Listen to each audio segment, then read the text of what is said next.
Thank you, Ajit. Good afternoon.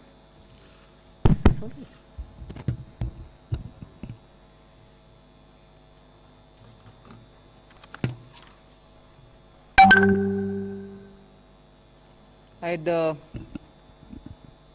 like to announce a few new measures. I hope I'm audible. You're not... Are you okay if I take it off? You're okay? Thank you. Today, of course, we are making a few announcements, which you may call as the next step in the series of stimulus announcements that we've been making. But before doing that, I wish to give a picture of the economy as it stands now, and also give you a picture of the various progress that we've made in the Atmanirbhar announcements that we've made over the months. So first, the state of the economy, there is definitely a strong recovery scene that is emerging. Active cases of COVID have declined from 10 lakhs to 4.89 lakhs. And the case fatality rate has also come down. It is at 1.47 as it stands now, 1.47%. If I move over to talking about the economy, you are aware in the last 10-15 days there have been quite a few measures and steps and indicators which have shown that the recovery is happening and distinctly clearly happening. The Composite Purchase Managers Index has risen to 58.9 in October, and the previous month it was at 54.6, and therefore this is the strongest increase that you've seen in output in close to 9 years. So that itself shows it is just not the pent-up demand but also a strong pitch for recovery. The next is about the energy consumption growth. That's been at a very high level. If you look at year-on-year comparison, it's at 12%, October to October, 20, 21.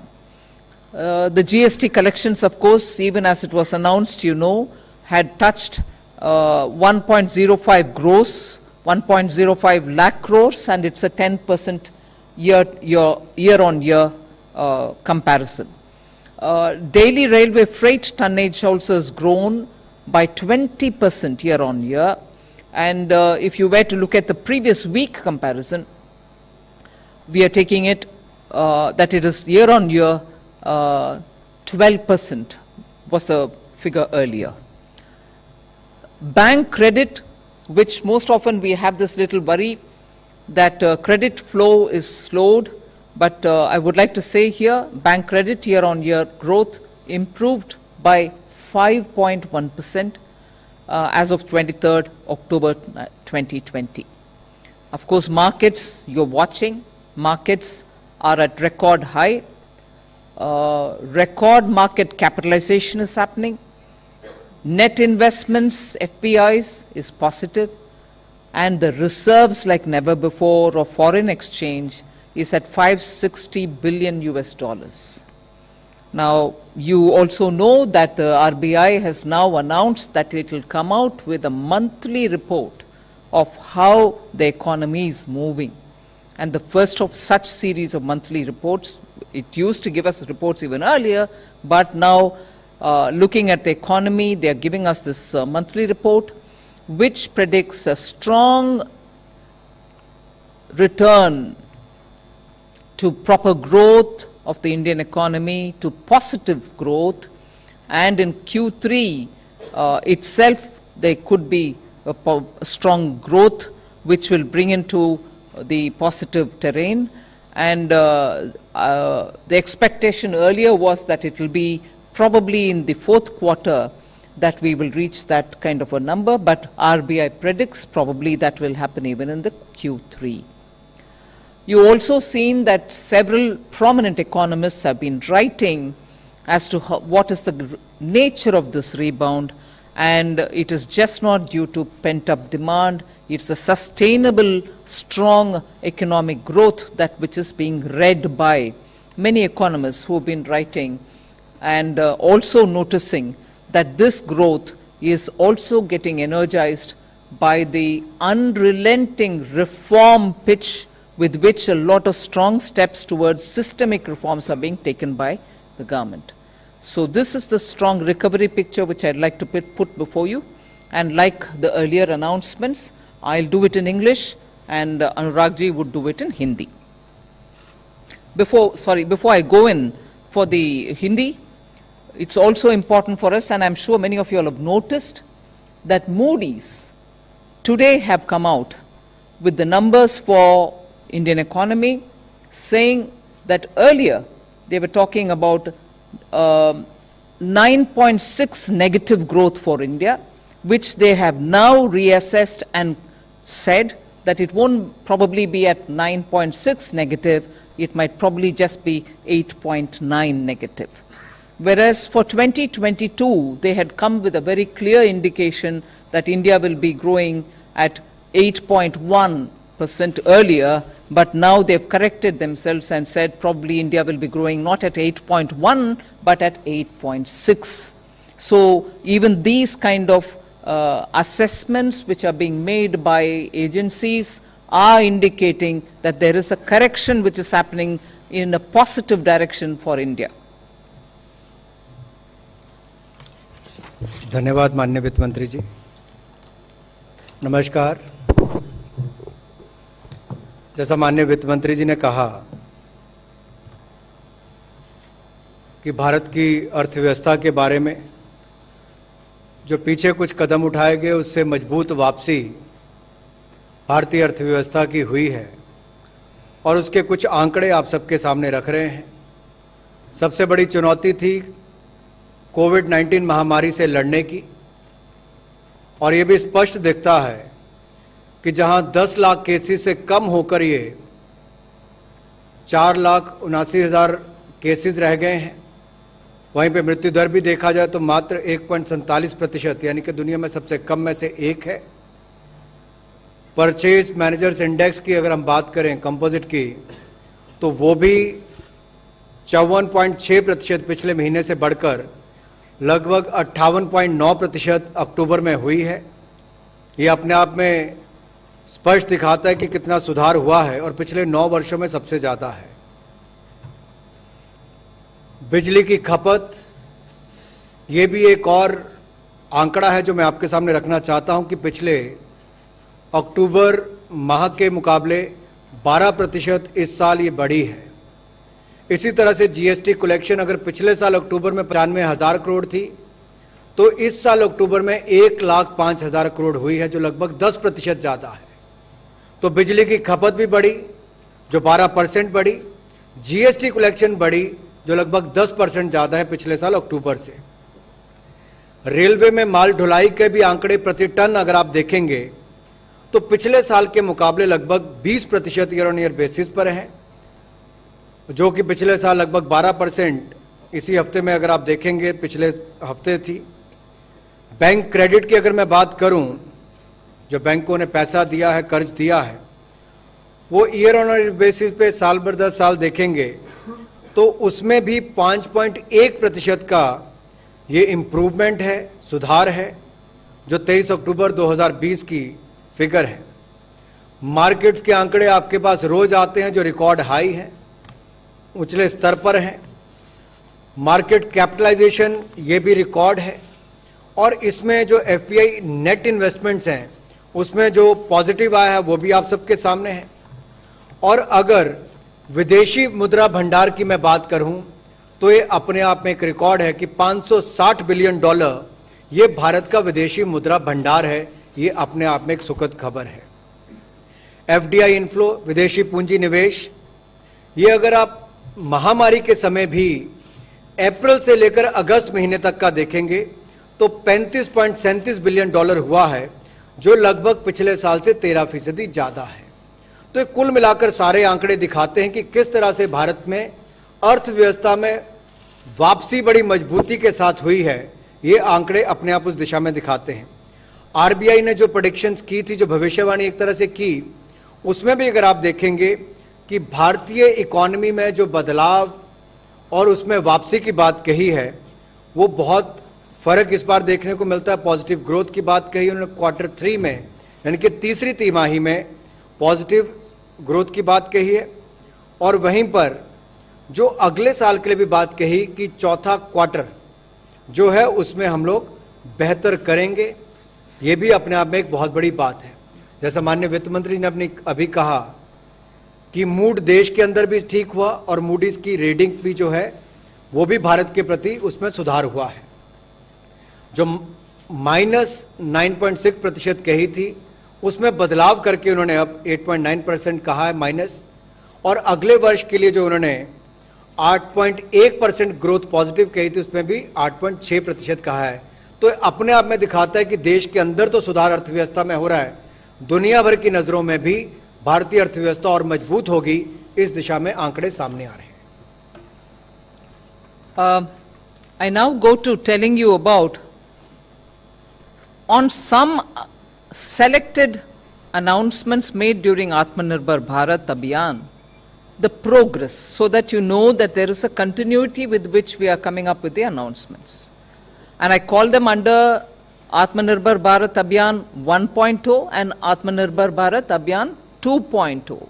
Now, under 1.0, there are 3 slides with which I explain the progress in some of the items. What are those some? Why should it be only some? Some which have a direct bearing on the poor, the farmers, and so on, are the ones I'm giving you progress on. On the others, we are well ready to give the progress, but probably I didn't want to take more of the time here. We will share it with you. So, under Atmanirbhar Abhiyan, Atmanirbhar Bharat Abhiyan 1.0, some of the announcements which were made are seeing very good progress. And the first one I take there is about the One Nation, One Ration card, in which interstate portability has been achieved in 28 states and union territories. They are all under the national portability of ration cards now, and from 1st September, they are actually effectively on in terms of giving interstate portability. And how many people does it cover?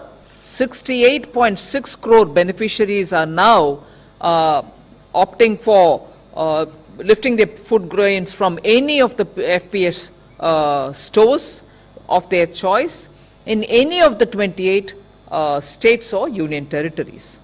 Intra-state portability, that is within a state portability, is also enabled in those 28 states and union territories, and 1.5 crore monthly transactions are happening in them. This is very important, and this was one of the very progressive steps that we took towards the poor being ensured of food security. If you go to the next one, which is the PM Street Vendors Atmanirbhar Nidhi, which is the PM Swanidhi, you have 26.62 lakh loan applications which have been received, of which 13.78 lakh loans totaling 1,373 crores which have been sanctioned in 30 states and 6 union territories. So the coverage of the PM Swanidhi for the street vendors is now there in 30 states, and that is the number of people who have already got covered, and applications which are otherwise there will all be attended to at the earliest. I remember talking before you all about migrant workers and also the way in which the union government is responding to make sure that they are given some kind of a facilitation. However, the portal which was going to have been made for recording the movements of migrants from where to where and so on, the work was commenced on starting a portal.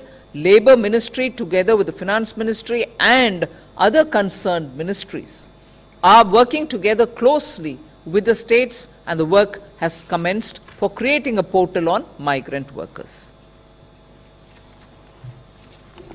आत्मनिर्भर भारत अभियान के अंतर्गत सबसे पहले प्रावधान किया गया था अन्न और धन की कोई कमी ना आए, और उसी दिशा में माननीय वित्त मंत्री जी ने उस समय भी एक घोषणा की थी कि एक देश एक बाजार की तर्ज पर एक देश एक राशन कार्ड, इस दिशा में भी हम आगे बढ़ेंगे।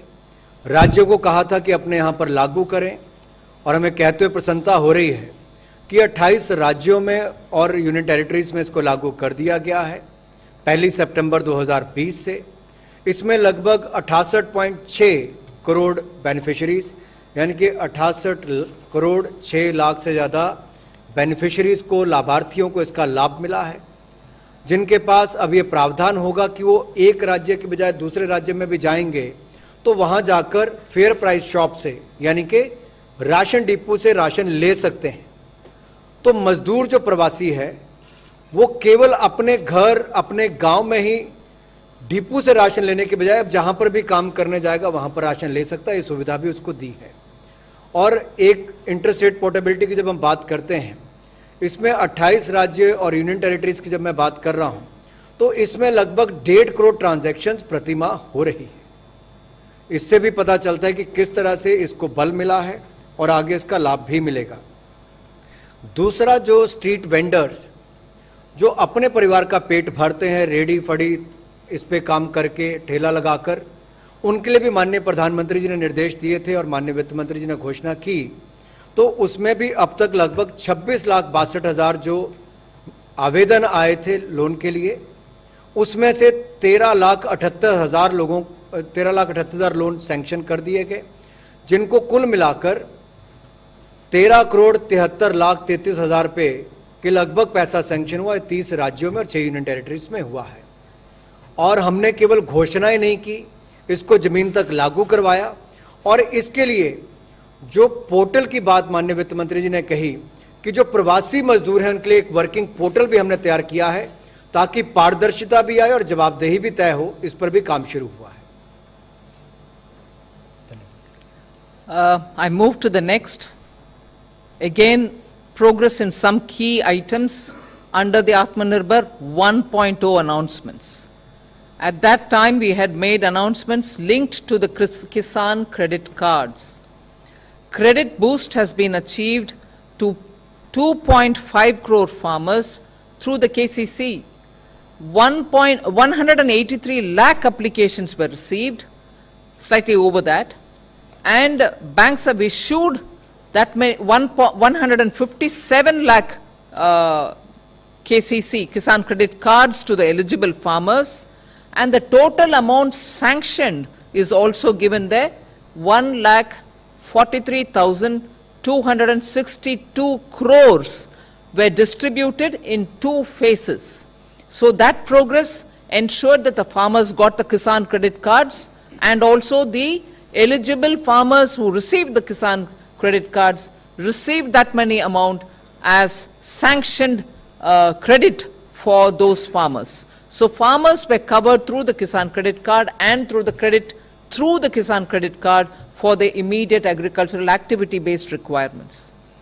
Similarly, we announced a Matsya Sampada Yojana, and in that 21 states have sent the proposals. They've also received the money and sanctioned 1,681 crores for the fishermen who were to be covered under Matsya Sampada Yojana. A third item which I would want to put here is also for the farmers. At that time, we were still talking about the Kharif crop and also harvest of Kharif. We were somewhere between. But in anticipation of the Rabi, we said we will give over and above the BE 25,000 crores, which will be distributed to the farmers so that their preparation for Rabi, preparation for sowing for Rabi will all be facilitated.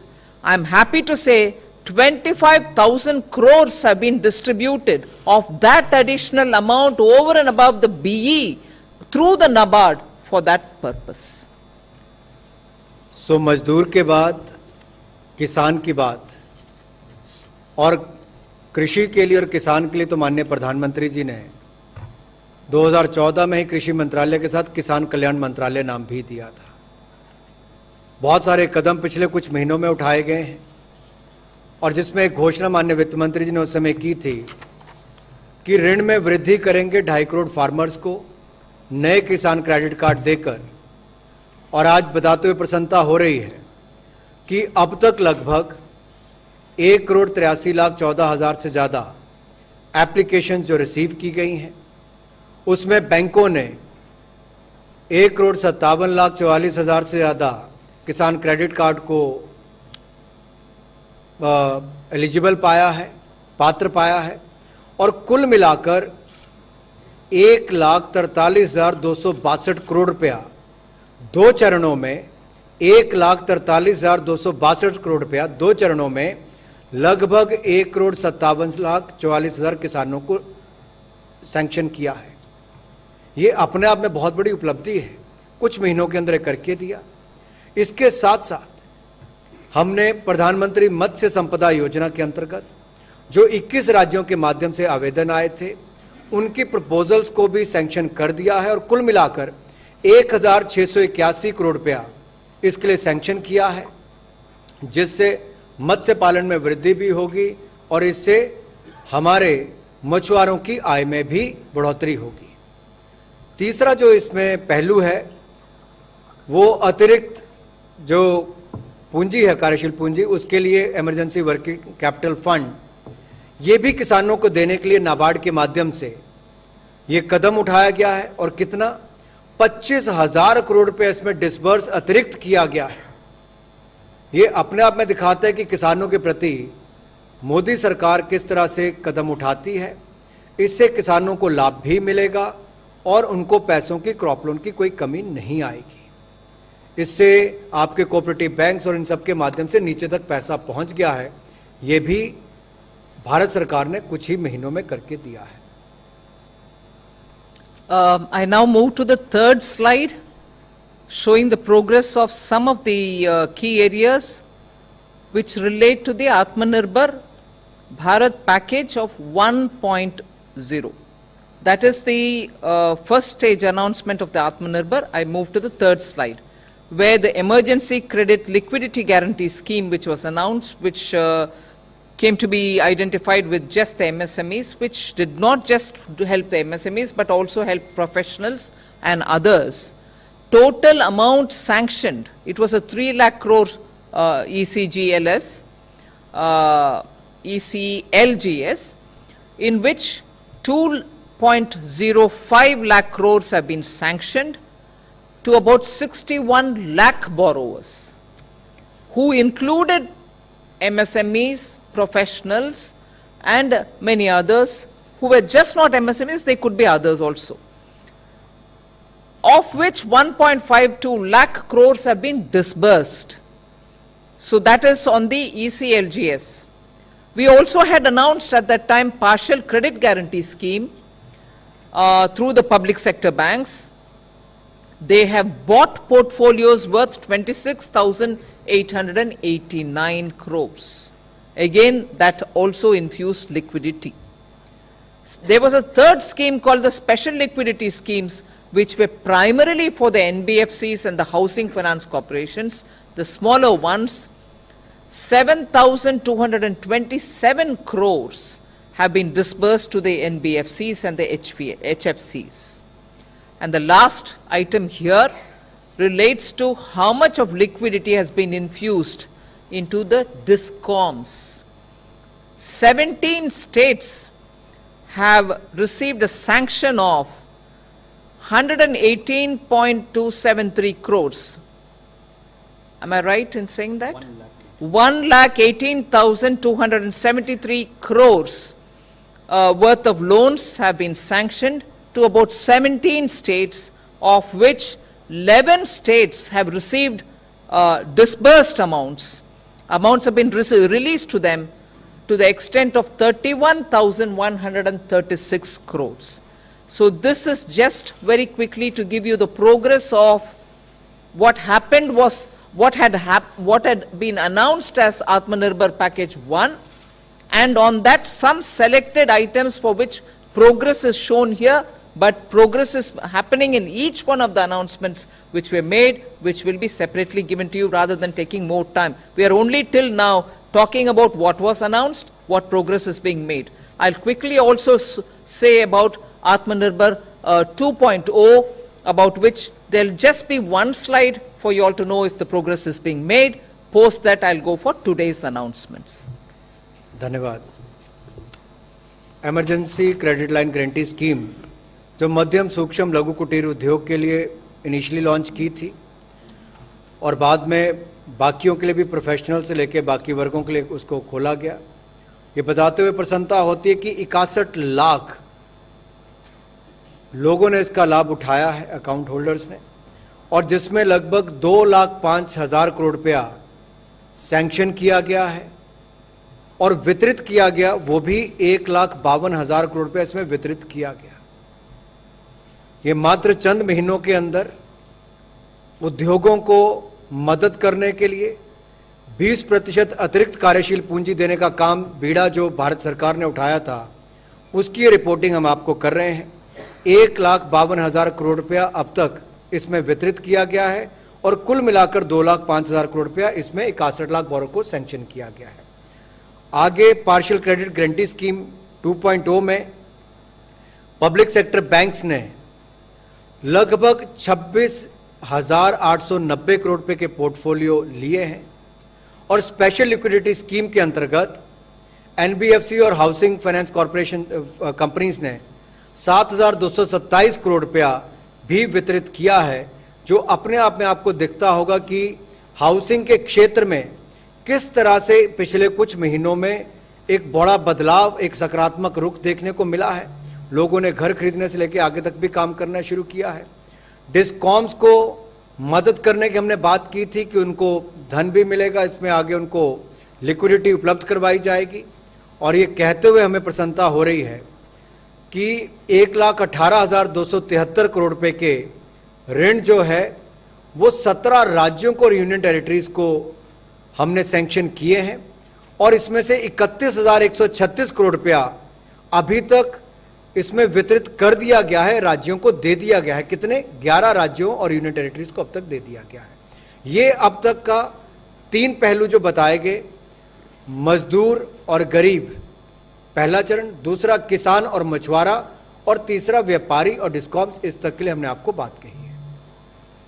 I move to Atmanirbhar Bharat 2.0. Just one slide to show you the progress there.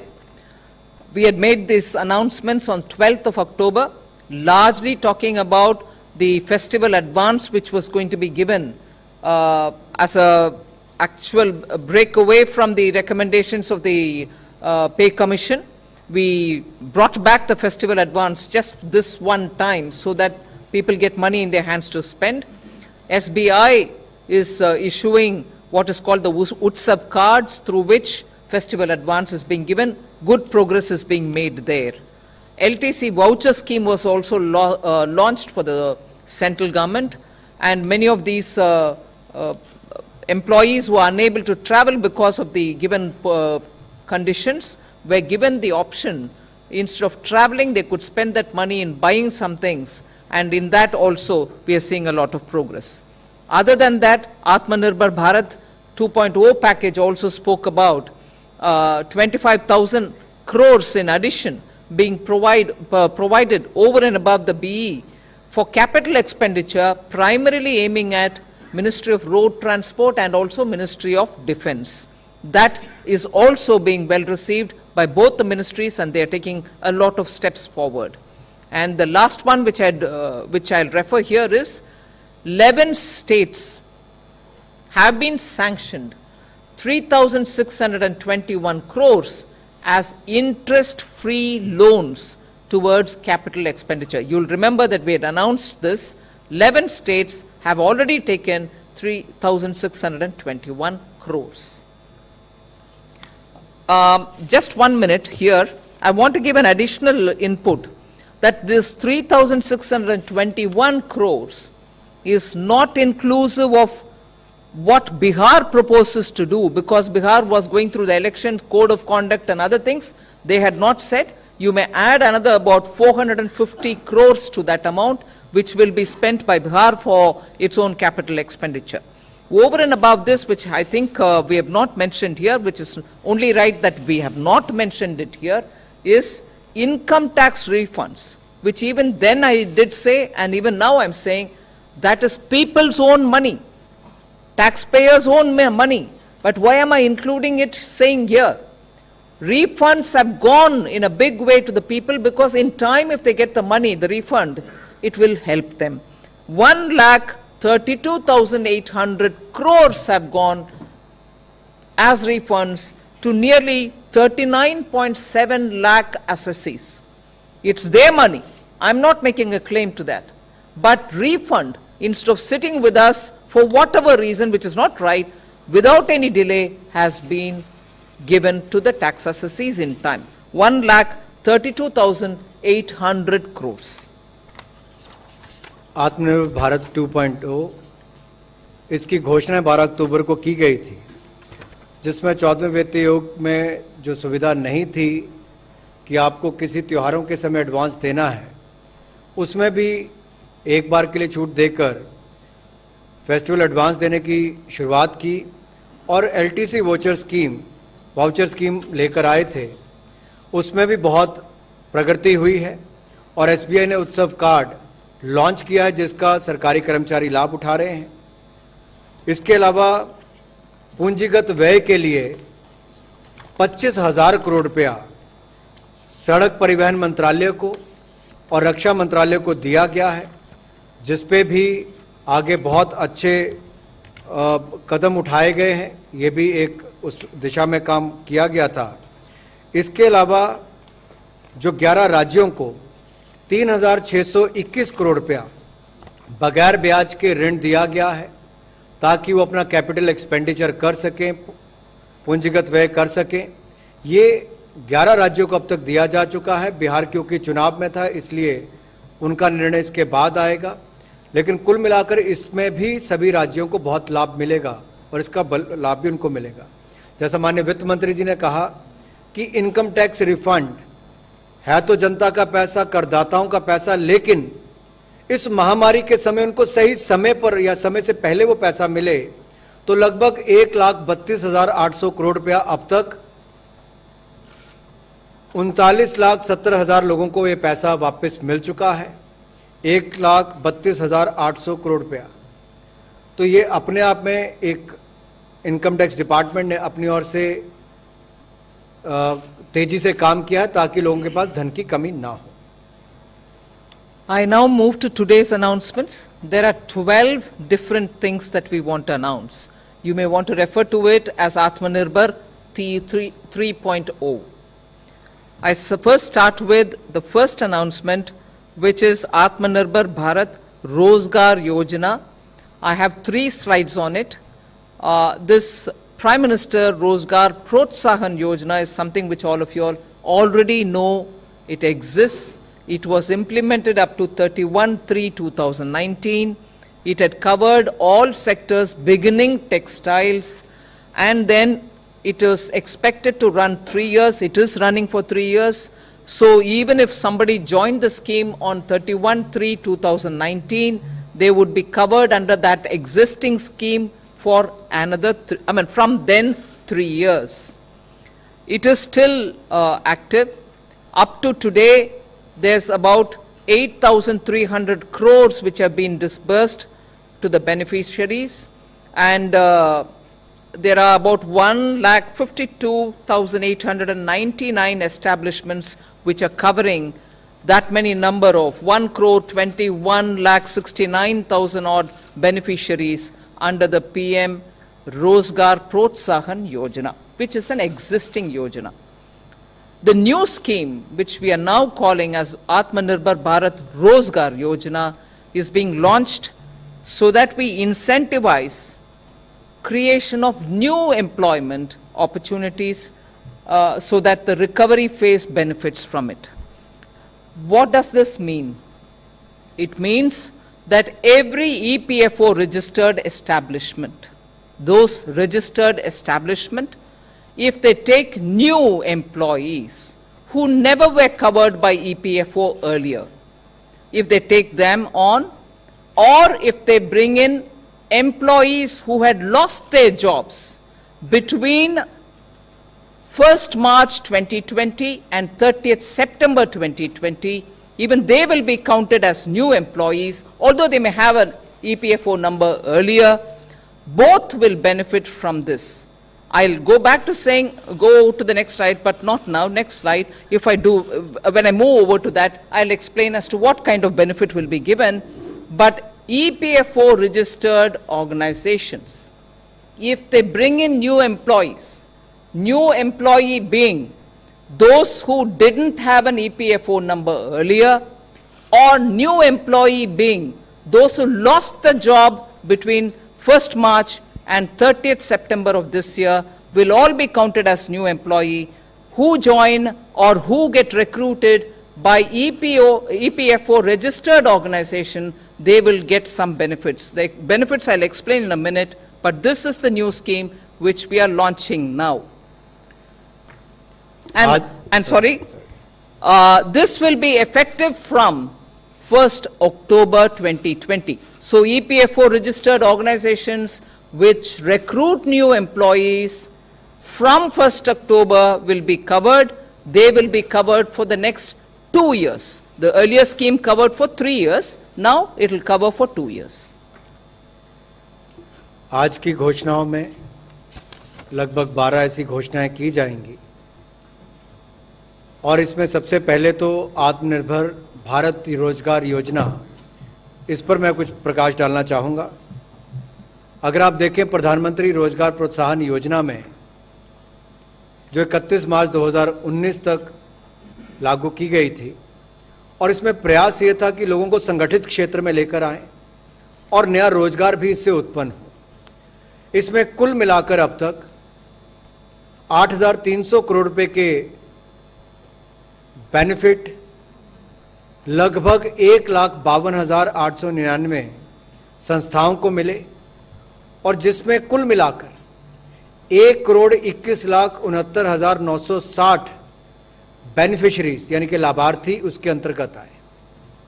सो प्रधानमंत्री रोजगार प्रोत्साहन योजना के अंतर्गत 1,21,69,960 लाभार्थियों को लाभ मिला है, जो 1,52,899 संस्थाओं में काम करते थे, और इनको कुल मिलाकर 8,300 करोड़ रुपए के लाभ मिले हैं। अब नई स्कीम जो है वो आत्मनिर्भर भारत रोजगार योजना लॉन्च की गई है। इसमें भी संगठित क्षेत्र में रोजगार देने के लिए उसमें बल दिया जाएगा, और लोग ज़्यादा से ज़्यादा कर्मचारी भविष्य निधि के साथ जुड़ें और नए रोजगार उत्पन्न हो सकें, उस दिशा में ये कदम उठाए गए हैं ताकि कोविड-19 से जो वापसी हम कर रहे हैं लॉकडाउन से लॉकिंग के फेज में, और इकोनॉमिक रिकवरी के साथ साथ और जॉब क्रिएशन हो और रोजगार मिल सकें, उस दिशा में स्कीम को लॉन्च किया गया है। इसमें किसको लाभ मिलेगा? इसमें उन लोगों को लाभ मिलेगा जो या तो पहले ईपीएफओ में रजिस्टर्ड नहीं थे, कर्मचारी भविष्य निधि में रजिस्टर्ड नहीं थे, अगर वो रजिस्टर्ड होते हैं नई संस्थाओं में, 15,000 से कम उनकी अगर तनख्वाह होती है प्रतिमाह तो वो इसके अंतर्गत लिए जाएंगे, या जिन्होंने 1 मार्च से लेकर 30 सितंबर के बीच में नौकरी जिनकी चली गई होगी और 1 अक्टूबर के बाद उनको वापस रोजगार मिला होगा और ईपीएफओ में उनकी रजिस्ट्रेशन हुई है, तो उनको ही लाभ मिलेगा। इसमें स्पष्ट मैंने इसलिए किया क्योंकि आगे की जो स्लाइड्स आएंगी उसमें आपको और विस्तार में पता चलेगा कैसे हम देश में संगठित क्षेत्र में और ज़्यादा रोजगार लाने की बात कर रहे हैं और असंगठित को भी संगठित क्षेत्र में लाने की बात कर रहे हैं। इससे कर्मचारी और रोजगार देने वाले दोनों को ही बल मिलने वाला है। So on this, just a bit of clarity. We go over to the second slide on this first announcement. These are establishments which are registered under the EPFO. They add new employees, and the employees will have to be at least 2 minimum if the reference base for the establishment is 50 employees or less, and minimum 5 employees, 5 new employees if the reference base for those establishment is more than 50 employees. Now, these will have to happen between 1st October 2020 and it will be operational only till 30th June 2021, meaning these establishments, if they recruit people from 1st October 2020 until 30th June 2021, they will be covered under the scheme. And when I said covered, they will be covered for the next 2 years. How they will be covered, I'll cover in the next slide. But this is the criteria which is before us. EPFO के अंतर्गत जो registered संस्थाएं हैं, अगर वो नए employment देती हैं तो उनको इसका लाभ मिल पाएगा। और इसका रेफरेंस जो है, जो हमने बेस एम्प्लॉयज़ का लेना है कि कब से लेना है, तो सितंबर 2020 को उसको लिया जाएगा। और किन को लाभ मिलेगा? मान लीजिए कोई संस्था जिसके 50 से कम एम्प्लॉय हैं, अगर वो दो से ज़्यादा लोगों को नए रोजगार देती है और वो ईपीएफओ रजिस्टर होते हैं तो उनको इसका लाभ मिलेगा। और जो संस्थाएं जिनके 50 से ज़्यादा कर्मचारी हैं, उनको कम से कम 5 नए कर्मचारी रखने पड़ेंगे ताकि वो इसको लाभ मिल पाए। और इसका जो दूसरा पक्ष ये भी है, जो ईपीएफओ के अंतर्गत रजिस्टर्ड संस्थाएं हैं उसको ही इसका लाभ मिलेगा, जो नहीं है उनको रजिस्टर करवाना पड़ेगा ताकि उनके जो नए एम्प्लॉयज़ हैं उनको इसका लाभ मिल सके। और ये योजना जो है ये 30 जून 2021 तक ये रहेगी ताकि उससे पहले लोग इसका लाभ उठा सकें। So we now move to talking about what exactly is the benefit which they are going to get.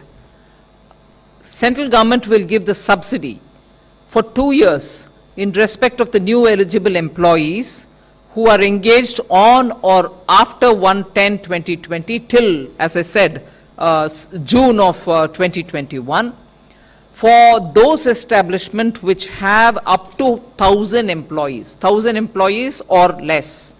Employees' contribution of 12% of the wages and employers' contribution of 12% of the wages, totaling 24% of the wages, will be borne by the central government. Now, when we are talking of employees, here we are talking of employees who have 15,000 or less as wages, not for all employees. Similarly, for those establishments which have more than 1,000 employees, only the employees' EPF contribution, which is 12%, will be 12% of the EPF wages will be borne by the union government. This subsidy support to get credited upfront in Aadhaar seeded EPFO accounts of eligible new employee. That's the only condition. We want it to be Aadhaar seeded. So that is the actual benefit that establishments will get if they create new jobs. इनमें किसको लाभ मिलेगा? और केंद्र सरकार अगले 2 वर्षों के लिए जिनको लाभ देने वाली है उसमें 2 कैटेगरीज हैं। एक तो जिस संस्था में 1000 से कम एम्प्लॉयज़ हैं, 1000 तक एम्प्लॉयज़ हैं, उनमें जो कर्मचारी है उसके हिस्से का 12% और काम देने वाले का भी 12%, ये कुल मिलाकर 24%, ये केंद्र सरकार उनके वेजेस का यानी कि भत्ते का 24% जो है वो केंद्र सरकार योगदान देगी। 12% कर्मचारी का और 12% काम देने वाले का, ये 24% केंद्र सरकार उनका भत्ता देगी। जहां 1000 से ज़्यादा कर्मचारी हैं वहां पे केवल कर्मचारियों के हिस्से का जो 12% है वो केंद्र सरकार अपनी ओर से योगदान देगी। ये अगले 2 वर्ष तक जारी रहेगा ताकि और रोजगार इस देश में उत्पन्न हो और कर्मचारियों को भी इससे लाभ मिल सके और जो संस्थाएं हैं उन पर भी बोझ अगले 2 वर्ष तक कम पड़े। दूसरा, इसमें पात्र बनने के लिए आपको केवल आधार के साथ ईपीएफओ अकाउंट खुलवाना पड़ेगा। इतना ही आपको करना है जिससे पारदर्शिता भी आएगी और सही व्यक्ति के खाते में पैसा भी जाएगा। The one factoid which I like to give about this is that those companies or establishments which are employing up to 1,000 people, 1,000 or less, probably will be 95% or slightly over 95% of all establishments which will get covered under this. And also, a rough estimate, subject to correction, a rough estimate is 65% of all those who are in the formal sector will be covered by this fact that this 12% and 12% will be borne by the Government of India. 65% of all employees will get.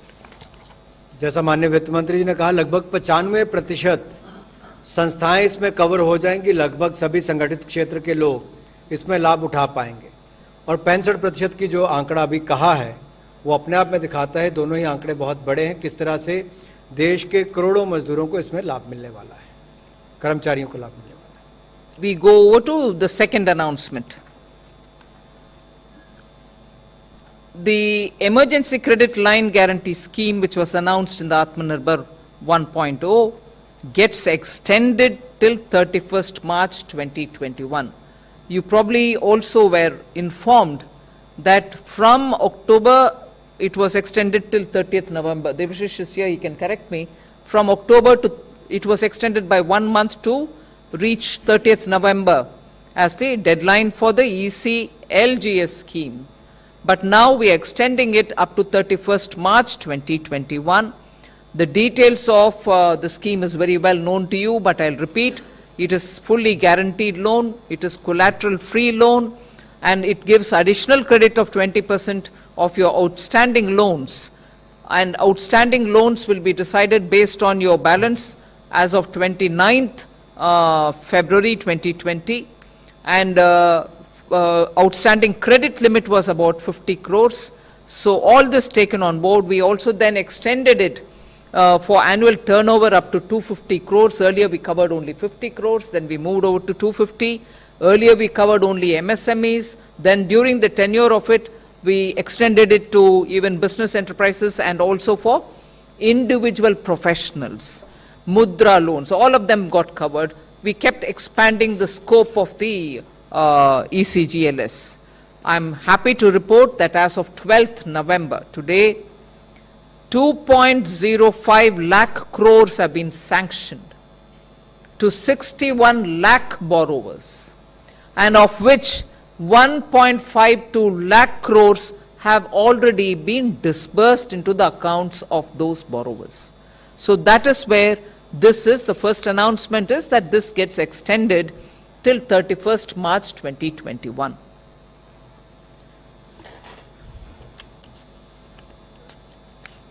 Emergency credit line guarantee scheme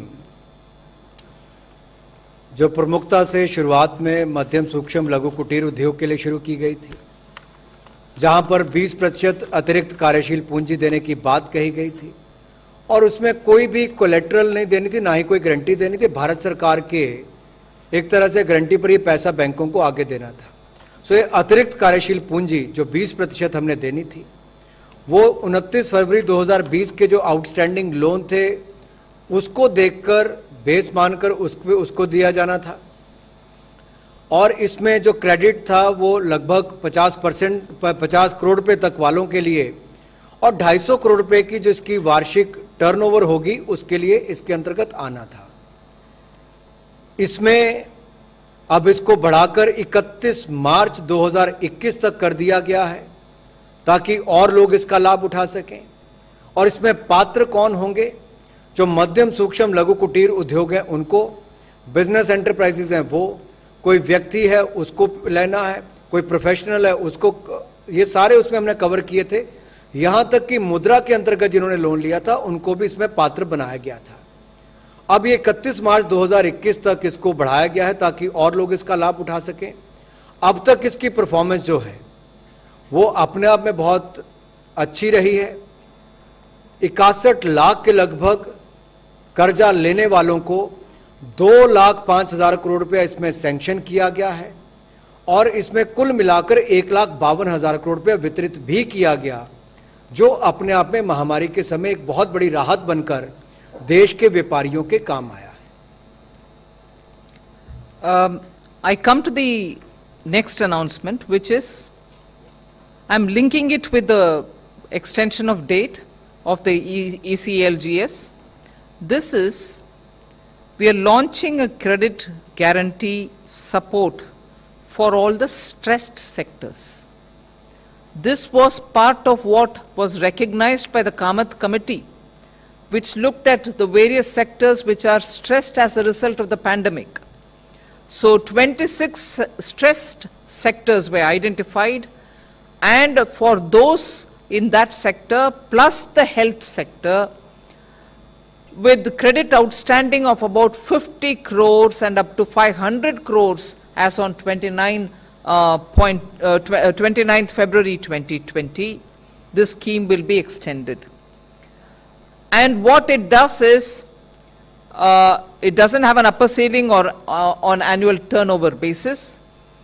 Entities up to 30 days past due, which is estimate 0, as on 29/2/2020, will get an additional credit of 20% of outstanding as of that date. So this one, unlike the earlier, which got extended now, which will be current and which will run, even as it goes on, we are bringing this one as an additional scheme, wherein the tenor of the additional credit which is being given will be 5 years, which means 1 year of moratorium and 4 years of repayment and servicing. The earlier scheme, which has got extended now, had 1 + 3 years, which is 1 year of moratorium and 3 years of services. Now this is 1 year of moratorium and 4 years of repayment. This scheme will be available like the earlier scheme which got extended up to 31st March 2021. So this will also benefit MSME sectors, and it can include also MSME sectors which provide goods and services to eligible entities. ECLGS 2.0 में जहां पहले भी देखा गया होगा, तो हमने जो इंटरेस्ट रेट थे, ब्याज की दर जो थी, उसको कैप किया था ताकि एक स्तर से ज़्यादा वो ऊपर ना ले, और इसका लाभ भी इसमें लोगों को मिला, तभी जाकर 2,05,000 करोड़ रुपये अब तक सैंक्शन किया गया। और ये 100% गारंटी और कोलेटरल फ्री थी। उसी तर्ज पर जो कामत कमेटी ने 26 स्ट्रेस सेक्टर, जो तनाव क्षेत्र वाले ऐसे उद्योग थे, उनको और साथ में स्वास्थ्य के क्षेत्र को जोड़कर इसको इसमें लिया गया है, ताकि 50 करोड़ तक की जिनकी आउटस्टैंडिंग है और उससे ज़्यादा यानी कि 500 करोड़ तक, जो 29 फरवरी 2020 तक क्रेडिट लिमिट, जो क्रेडिट आउटस्टैंडिंग उनकी है 50 करोड़ से लेकर 500 करोड़ तक, उसको इसमें लिया गया। और इसमें आगे जो है, इसमें अपर सीलिंग जो है कि कौन सी स्तर तक इसकी एनुअल टर्नओवर होगी, उसमें भी राहत दी गई है, कोई इसमें वो लिमिट नहीं रखी गई है। और इसमें जो SMA-0 है, SMA-0, इसमें भी एंटिटीज जो हैं उसको 30 दिन उसके बाद तक का समय दिया गया है, ताकि 29 फरवरी 2020 तक का इसको लिया जाए। इसमें अतिरिक्त जो क्रेडिट है, जो कर्ज आपको मिलेगा, वो लगभग 20% मिलेगा। ये सब उसका हिस्सा है। लेकिन जो एक और बड़ी बात इसके आगे है, इसमें जो अतिरिक्त आपके जो कार्यशील पूंजी आपको मिल रही है, उसमें मूलधन चुकाने के लिए भी आपको कुल 5 साल का समय मिल रहा है, जिसमें 1 साल का तो मॉरेटोरियम पीरियड मिल रहा है, इसके अलावा 1 + 4 ईयर्स जो इसमें है, इसमें उसका लाभ मिल रहा है आपको। तो एक इसमें इसकी घोषणा की गई है, और ये स्कीम जो है 31 मार्च 2021 तक रहेगी। और ECLGS 2.0 जो है, एक बड़ी राहत लेकर स्ट्रेट सेक्टर्स के लिए आई है, जिससे इनकी मदद मिल पाएगी, ताकि अपनी लायबिलिटी जो है उसको पूरा कर सके। We move over to the third announcement, which is something partly heard even yesterday, the production-linked incentive scheme, which champions 10 sectors, and in those sectors, incentive will be offered. But very quickly for you to recall, there was a PLI announced earlier during the early stages of lockdown, and in that 51,355 crores have been earmarked for 3 sectors. This is now 10 sectors, but earlier it was 3 sectors. of which the mobile manufacturing and some specified electronic components received 40,995 crores. Then the key starting materials, which is for the pharmaceutical and the APIs, at the cost of 6,940 crores, and the manufacturing of medical devices at 3,420 crores was the first announcement of the earlier PLI, which covered 3 sectors. Now the new one, which you got to know yesterday after the cabinet approved it, covers 10 such sectors, 10 more such sectors, 3 already being given. Now they will also benefit from a productivity linked incentive scheme. Yesterday when I met you all, I had very clearly said that's part of the Atmanirbhar. It covers sunrise sectors, it covers labor intensive sectors, and it also covers those sectors through which India hopes to link with the global value chain, and therefore very outward looking, very supportive, encouraging of exports and bringing investment and manufacturing to India. So 10 new sectors are being added. This will, I hope, get a big boost for the Indian economy, and domestic employment also will increase because of that. अगली घोषणा जो है वो आत्मनिर्भर भारत बनाने के लिए और विशेष तौर पर मैन्युफैक्चरिंग को बल देने के लिए प्रोडक्शन लिंक इंसेंटिव स्कीम के लिए है, जिसमें 10 चैंपियन सेक्टर को चुना गया है और इसमें लगभग 1,46,000 करोड़ रुपए का लाभ मिलेगा, इंसेंटिव दिए जाएंगे। भारत सरकार ने इससे पहले 3 क्षेत्रों में प्रोडक्शन लिंक इंसेंटिव स्कीम को लॉन्च किया था, जिसमें कुल मिलाकर 51,355 करोड़ रुपया खर्च आएगा। अगर आपको याद होगा तो मोबाइल मैन्युफैक्चरिंग और स्पेसिफाइड इलेक्ट्रॉनिक कंपोनेंट्स की जब हम बात करते हैं, ज़्यादातर विदेशों से मोबाइल बनकर आते थे, लेकिन अब भारत में ही मोबाइल बने और इसके कंपोनेंट्स भी यहीं पर बने। इसके लिए 40,995 करोड़ रुपए का उसमें प्रावधान, और जो दवाइयां हैं जिसकी पूर्ति पूरी दुनिया भर के लिए भारत ने कोविड के समय भी कुछ क्षेत्रों में करने का काम किया, कुछ ऐसे क्षेत्र जहां पर भारत ने बहुत अच्छा कदम उठाए हैं, वहां पर रॉ मटेरियल जो है वो अभी भी बाहर से आता था, तो रॉ मटेरियल भी हिंदुस्तान में ही बने। उसके लिए जो क्रिटिकल हमारे कुछ ऐसे सेक्टर्स हैं जहां पर की स्टार्टिंग मटेरियल्स हैं, जिसको हम एपीआई एक्टिव फार्मास्यूटिकल इंग्रेडिएंट्स कहते हैं, उसके लिए विशेष तौर पर 6,940 करोड़ रुपए की योजना लेकर आए हैं, ताकि दवाई तो बनाए ही, लेकिन दवाई बनाने के लिए भी जो आपको रॉ मटेरियल चाहिए वो भी भारत में ही बने, उसके लिए इसमें बल मिलेगा। इसके अलावा कोविड के समय भी हमने देखा कि जांच करने के लिए लेबोरेटरीज हो, टेस्टिंग किट्स हो, बाकी सब, इसकी बहुत बड़ी मात्रा में रिक्वायरमेंट रहती है। ये या वैसे भी स्वास्थ्य के क्षेत्र में मेडिकल डिवाइसेस और डायग्नोस्टिक, इसके लिए भी आपके मैन्युफैक्चरिंग सेंटर्स यहाँ पर बने, उसके लिए 3,420 करोड़ रुपए का प्रावधान इसके अंतर्गत किया गया है। 10 कुल मिलाकर चैंपियन सेक्टर्स चुने गए हैं, जिसको हम अगली स्लाइड्स में बताएंगे, ताकि उनको प्रोडक्शन लिंक इंसेंटिव स्कीम में जोड़ा जाए। भारत इस प्रतिस्पर्धा में दुनिया भर में आगे बढ़ सके, हमारी कंपनी जो है वो उच्च क्वालिटी के प्रोडक्ट्स को बना भी सकें और कम कीमत पर भी बना सकें। इसलिए हम अपनी कंपनीज को उस काबिल बनाने के लिए इसके साथ जोड़ रहे हैं। इससे हमारी अर्थव्यवस्था को भी बल मिलेगा और स्थानीय जो डोमेस्टिक मैन्युफैक्चरिंग है और एम्प्लॉयमेंट जो है, इन दोनों को ही इसमें बल मिलेगा और रोजगार भी उत्पन्न होंगे। The next slide will show you those 10 sectors, which I think even yesterday was shared with you. It totals to 1,45,980 crores, which will be the earmarked amount for the next 5 years, Somnathan, for next 5 years. And you can see the spread of the sectors which we are talking about. I don't need to go into greater details on it, but the figures are there before you, and it will also be shared with you. We go to the 4th announcement, which pertains to PM Awas Yojana Urban, where a lot of measures have been taken in the past several months for the revival of housing and real estate sector. And these measures have all contributed to a good recovery. Today, many of you all have covered in your own respective newspapers and the media which you talk about, in which you're talking about how the real estate is seeing a good lot of movement. And I'm glad to say that different schemes which were launched are receiving good traction.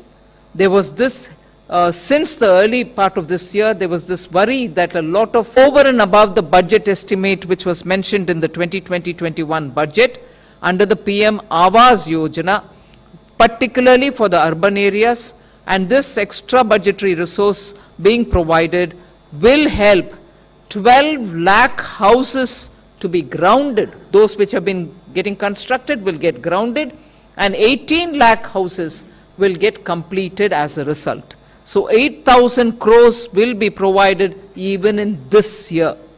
8,000 crore, this is over and above the 8,000 crores which was mentioned in the BE, which is 8,000 crores. We are now giving 18,000 crores in order that 12 lakh houses can be grounded and 18 lakh houses can be completed. What we expect out of it is additional jobs to the extent of 78 lakhs will be created. 25 lakh metric tons of steel will now be bought and sold, and 131 lakh metric tons of cement will be bought and sold. Now, therefore, these are core sector which will be improving on their production and sale, which obviously will have a great multiplier effect on the economy. माननीय प्रधानमंत्री जी का सपना है कि हर गरीब के पास अपना पक्का मकान हो और 2022 तक हर गरीब के पास पक्का मकान होगा, और इसी के चलते प्रधानमंत्री आवास योजना शहरी के लिए विशेष तौर पर कदम उठाने जा रहे हैं। जो बजट में प्रावधान किया गया था इस वर्ष, उसके अतिरिक्त लगभग 18,000 करोड़ रुपए अतिरिक्त व्यय करने का इसमें प्रावधान किया गया है, और इसमें 8,000 करोड़ जो पहले प्रावधान था उसके अतिरिक्त ये बड़ी घोषणा है, उस दिशा में कदम उठाए गए हैं। इसमें कुल मिलाकर 12 लाख घरों को स्थापित करने के लिए और 18 लाख घरों को पूरा करने के लिए ये कदम उठाए गए हैं। इससे बहुत बड़ा लाभ देश के गरीब को, शहरों में रहने वालों को मिलेगा। इसमें कुल मिलाकर 78 लाख से ज़्यादा रोजगार के अवसर पैदा होंगे, 25 लाख मीट्रिक टन स्टील और 131 लाख मीट्रिक टन सीमेंट का उपयोग होगा, और साथ में और जुड़ी हुई वस्तुओं को भी देखा जाए तो कुल मिलाकर बाजार में एक डिमांड क्रिएट होगी। ये कदम है उस दिशा में जहां पर गरीब को बल मिल सके और पक्का मकान मिल सके। इससे पहले भी हमने जो कदम उठाए वो हाउसिंग के क्षेत्र में बहुत बड़े कदम थे, जैसे स्वामी, इसके अंतर्गत 135 प्रोजेक्ट को पूरा करने के लिए 13,200 करोड़ रुपए का प्रावधान किया गया। इसमें क्या होगा, 87,000 ऐसे घर जो और फ्लैट रुके हुए थे बनने के लिए वो पूरे हो जाएंगे, गरीब को मकान मिल जाएगा, और जो घर बनाने वाली कंपनियां थी जो रुकी हुई थी उनको पैसा मिलकर वो भी पूरा करके लोगों को उनके घर दे पाएंगे। इससे इंडस्ट्री को भी लाभ मिलता है, कंजम्पशन बढ़ती है, और वहीं पर दूसरी ओर घरों को भी पूरा करने के लाभ मिल पा रहे हैं।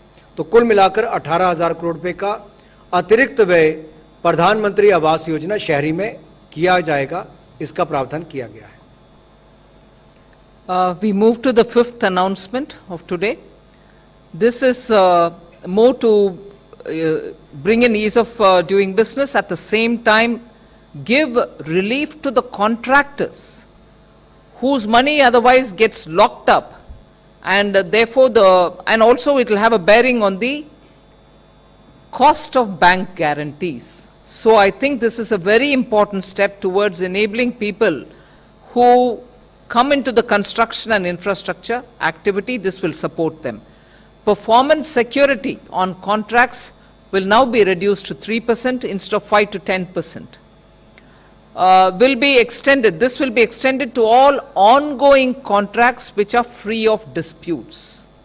This will also be extended to the public sector enterprises. States also will be encouraged to come into this scheme. Therefore, bid security declaration will be sufficient, and that will replace the existing EMD. So earnest money deposit will not be required for tenders, and it will be sufficient if they provide bid security declaration. So it's almost like a self-declaration. A declaration is going to replace the EMDs. Relaxation of this kind, which we are proposing now, will be given only up to 31st December 2021, which means one full year beginning now, 31/12/2021. Till then, this is being given. Necessary changes in the general financial rules will be made so that this burden on the contractors will be reduced, and there will be a greater flexibility for them to get into construction and infrastructure, because infrastructure is something which we are prioritizing, and we need them to come in with greater ease. If they didn't have enough cash to provide all those costs for the bank guarantees, they shouldn't be hesitating. So we removed that. Construction और infrastructure sector में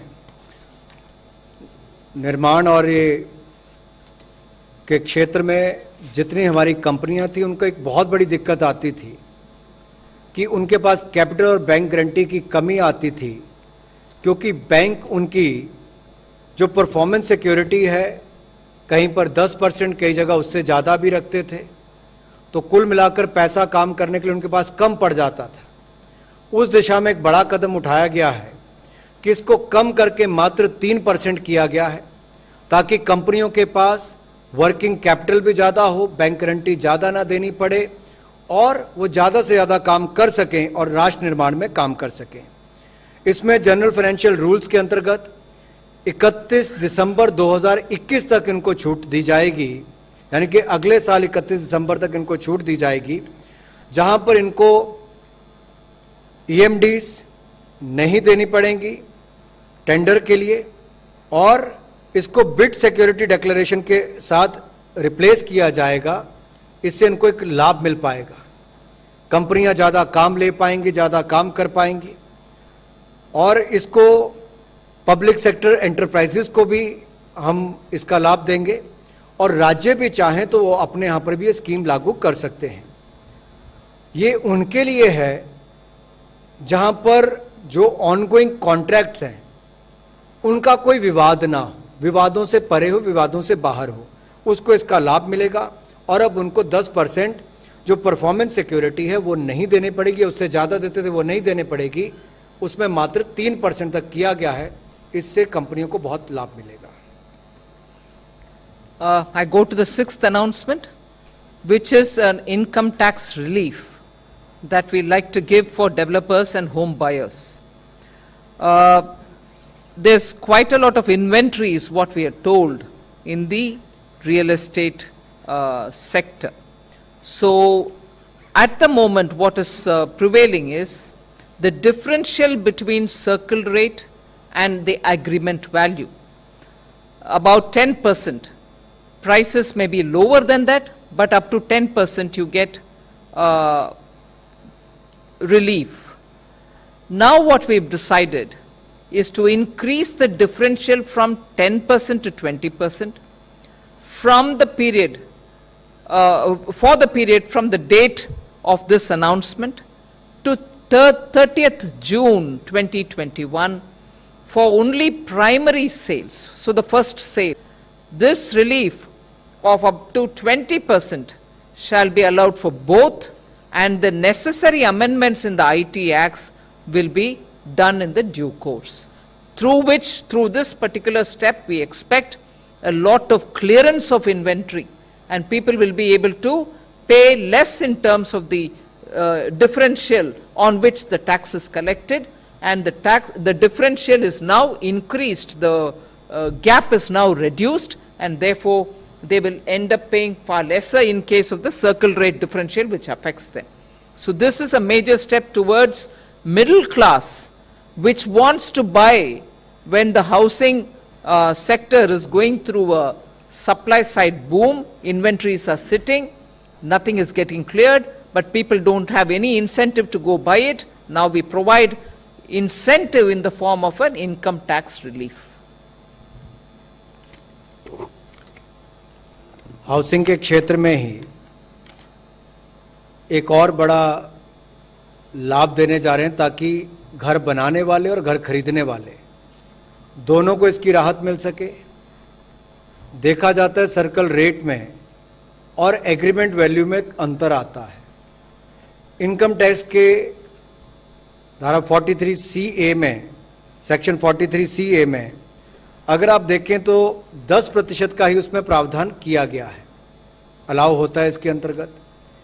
लेकिन इस कोविड-19 महामारी के चलते ज़्यादा लोग जो पहली बिक्री है, यानी कि जो पहली बार घर बिक रहा है, उसको खरीदने में अगर पहले 10% तक की सर्कल रेट और एग्रीमेंट वैल्यू उसमें छूट थी, तो अब उसको बढ़ाकर 20% कर दिया गया है। इससे इनको लाभ मिलेगा, ज़्यादा घरों की खरीद हो पाएगी। जैसे मान लीजिए कहीं प्रॉपर्टी का रेट गिर भी गया और सर्कल रेट ज़्यादा है और इसलिए उसकी सेल नहीं हो पा रही है, तो अब ये अवसर है कि आप वो कर सकते हैं। लेकिन ये केवल 2 करोड़ रुपए तक के घर के लिए ही छूट होगी और जो पहली बार बिक्री होगी उसके लिए छूट है। और इसको भी 30 जून 2021 तक रखा गया है ताकि अगले 5-6 महीनों के अंदर लोग ज़्यादा से ज़्यादा अपने घरों की रजिस्ट्री भी करवा सकें और इसका लाभ भी मिले। तो इसमें जो बदलाव कर रहे हैं वो करेंगे और इस प्रकार लाभ भी आपको मिलेगा। We go to the 7th announcement, which is infusion of equity to the extent of 6,000 crores to the NIIF debt platform. You are aware that NIIF in this country attracts a lot of sovereign fund for investment in infrastructure related activities. Now it also has a debt platform through which it raises a lot of money, and by 2025 it has to provide an infra funding to the extent of 1,10,000 crores, which we have announced, National Infrastructure Pipeline. Now we are also giving them fund to be able to, we are giving equity, it will also have private participation. NIF itself is investing some amount so that there is a debt platform through which it can raise money for funding infrastructure. So we are now giving 6,000 crores of equity to the debt platform of NIIF, where private equity participation will also come in. NIIF itself has invested 2,000 crores. So by 2025, they will have to fund projects to the extent of 1,10,000 crores. We are creating this avenue for them to do it even through the debt market. Infrastructure के लिए debt financing के लिए एक प्रावधान यहाँ पर करने जा रहे हैं ताकि ये जो मंच मिलेगा, प्लेटफॉर्म मिलेगा, इसमें लगभग 1,10,000 करोड़ रुपए की इंफ्रास्ट्रक्चर डेट फाइनेंसिंग का प्रावधान होगा और इसमें 6,000 करोड़ रुपए की इक्विटी हम लोग डालेंगे NIIF के डेट प्लेटफॉर्म पर, ताकि इसमें अगर आप कुल मिलाकर देखें तो जो एक्चुअल इन्वेस्टमेंट अब तक 3 की गई है NIIF फंड के द्वारा, वो लगभग 19,676 करोड़ रुपए की है। ये डाउनस्ट्रीम फंड्स में, प्लेटफॉर्म्स में और ऑपरेटिंग कंपनीज में की गई है। और ये जो NIIF स्ट्रेटेजिक अपॉर्चुनिटीज फंड है, इसको एक डेट प्लेटफॉर्म के रूप में खड़ा किया गया है कर्ज देने के लिए। NBFC इंफ्रास्ट्रक्चर डेट फंड और NBFC इंफ्रास्ट्रक्चर फाइनेंस कंपनी को बनाकर इसमें कुल लोन बुक अगर आप देखेंगे तो 8,000 करोड़ की है और जो डील पाइपलाइन है वो लगभग 10,000 करोड़। और इसमें भी जो असीम इंफ्रास्ट्रक्चर फाइनेंस लिमिटेड AIFL की जो AA रेटिंग वाला फंड और IFL जो हमारा इंफ्रास्ट्रक्चर फाइनेंस लिमिटेड ये AAA रेटिंग, ये कुल मिलाकर 95,000 करोड़ रुपए का कर्ज मार्केट से उठाएंगे, बॉन्ड्स के माध्यम से उठाएंगे और 2025 तक ये प्रोजेक्ट फाइनेंसिंग करेंगे लगभग 1,10,000 करोड़ रुपए की। NIIF ने इसमें अभी तक लगभग 2,000 करोड़ रुपए की इक्विटी डाली है। भारत सरकार इसमें 6,000 करोड़ रुपए का और निवेश करेगी और बाकी जो है प्राइवेट इन्वेस्टर्स के माध्यम से इक्विटी रेज की जाएगी। कुल मिलाकर 1,10,000 करोड़ रुपया इंफ्रास्ट्रक्चर प्रोजेक्ट फाइनेंसिंग के रूप में इसके अंतर्गत आएगा और ये एक बड़ा मदद देश में आधारभूत ढांचा खड़ा करने के लिए होगा। We move to the 8th announcement today, and that is providing 65,000 crores for fertilizer in the form of subsidy for the farmers.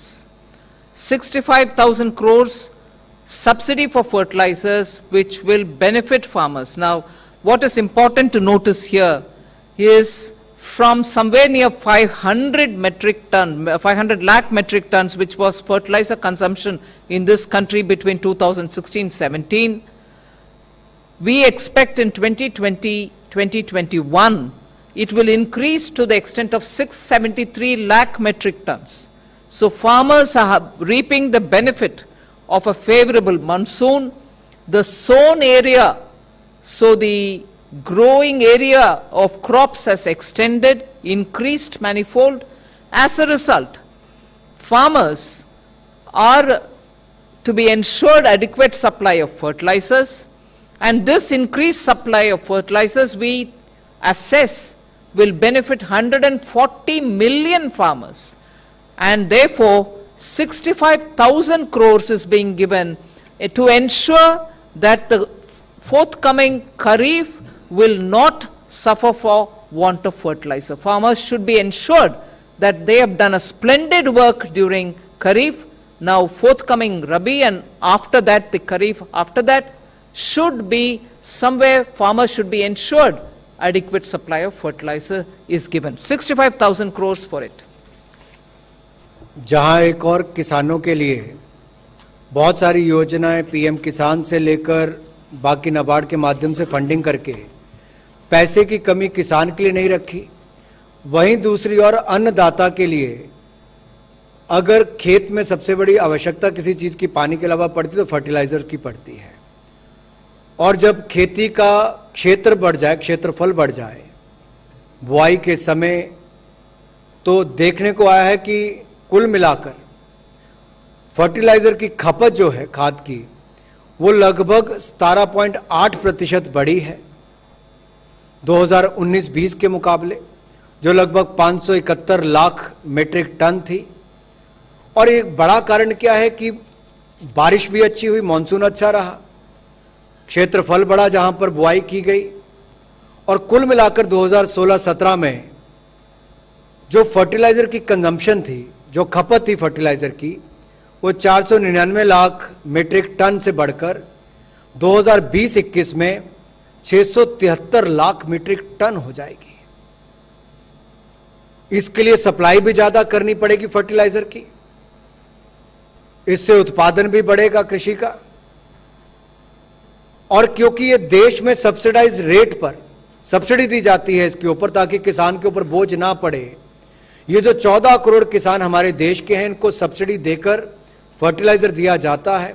जब इनका क्षेत्रफल बढ़ेगा, खपत भी फर्टिलाइजर की बढ़ेगी, तो इसके लिए माननीय वित्त मंत्री जी ने 65,000 करोड़ रुपए का अतिरिक्त प्रावधान किया है, ताकि फर्टिलाइजर की कमी कहीं ना आए, खाद की कमी कहीं ना आए, और आने वाले सीजन के लिए उसको बल दिया जा सके।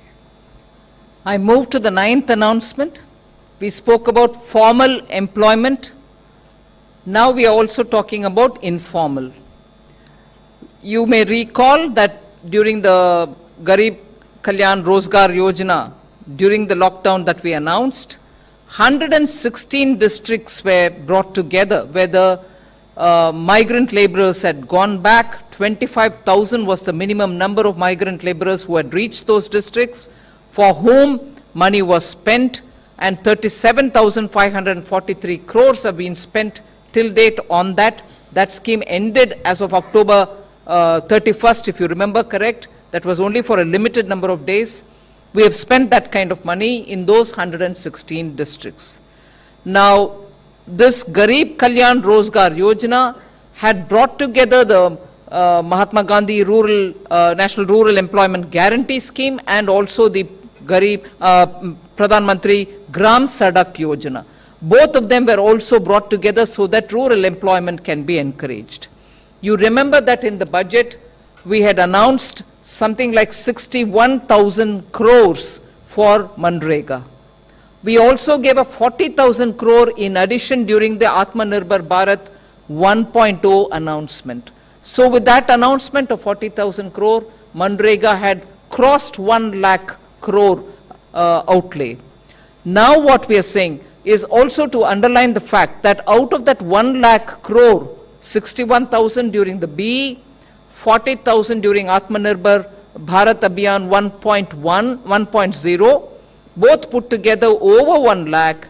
Of that, 73,504 crores have already been spent, and 251 crore person days of employment were generated. 251 crore person days of employment was generated, and this is in the informal sector. Obviously, people getting covered there are informal workers. Now we announce, this 9th announcement is for another additional outlay of 10,000 crore. This will be part of the PM Garib Kalyan Rozgar Yojana. It can be used for Manrega, it can be used for Gram Sadak Yojana, to ensure that the rural informal sector doesn't suffer for opportunities. So this money goes there. This will accelerate the rural economy.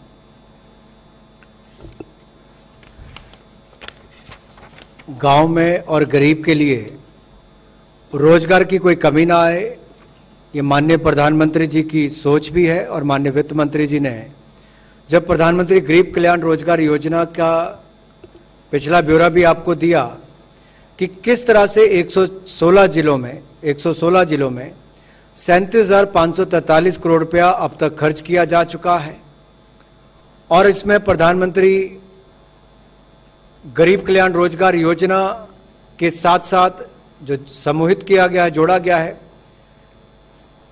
MNREGA को प्रधानमंत्री ग्रामीण सड़क योजना के अंतर्गत जो बाकी काम हुए, कुल मिलाकर अगर देखा जाए तो पिछले कुछ वर्षों में हमने मनरेगा योजना में, एमजी नरेगा में पारदर्शिता भी लाए, जियो टैगिंग भी की, आधार कार्ड के साथ जोड़कर बैंक खाते खोलकर सीधा उनके खातों में पैसा डालने का काम भी किया। इतनी पारदर्शिता लाए कि अब जो पैसा केंद्र सरकार का जाता है वो गरीब के खाते में जाता है। साथ साथ में बजट में वृद्धि भी माननीय वित्त मंत्री जी ने की। पिछले वर्ष अगर 61,000 करोड़ तक खर्च किया, इस साल प्रावधान 61,500 करोड़ का किया था, तो पिछली घोषणा में माननीय वित्त मंत्री जी ने 40,000 करोड़ रुपए का अतिरिक्त प्रावधान किया कि इस साल 1,01,000 करोड़ रुपया मनरेगा पर खर्च होगा। अगर हम आज देखें कुछ महीनों के बाद, अब तक कुल मिलाकर 73,504 करोड़ रुपया मनरेगा पर खर्च किया जा चुका है। 251 करोड़ कार्य दिवस परसेंटेज इसमें रोजगार उत्पन्न किया गया, जिसमें लोगों को लाभ मिला है, और इस महामारी के समय एक बहुत बड़ी राहत के रूप में आया है। ग्रामीण क्षेत्रों में 73,504 करोड़ रुपया खर्च हुआ, और अब इसको बढ़ाकर इस वर्ष के लिए जहां पहले 1,01,000 करोड़ किया था, अब 1,11,000 करोड़ किया गया, ताकि 10,000 करोड़ रुपया अतिरिक्त साथ में पीएम गरीब कल्याण रोजगार योजना में भी साथ में जोड़ा गया।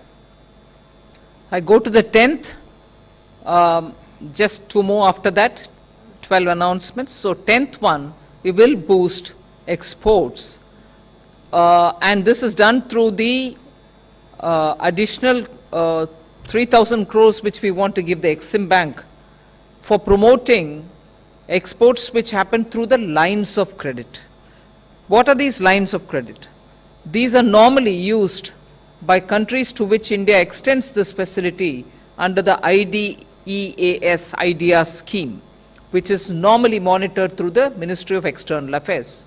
Now, when exports are mandated through it, most of the recipient countries, when they build something or when they use this money for various activities that they do, they could be getting Indian products whether they are projects for railways being done somewhere, power projects being built somewhere, India helps them by providing goods from India. So railway projects, power, transmission lines, roads, or anything to do with transport, auto components, even sugar projects, all of them are supported. There are about 811 export contracts which are undergoing through the IDS scheme, and 10.5 billion US dollars are provided through the line of credit.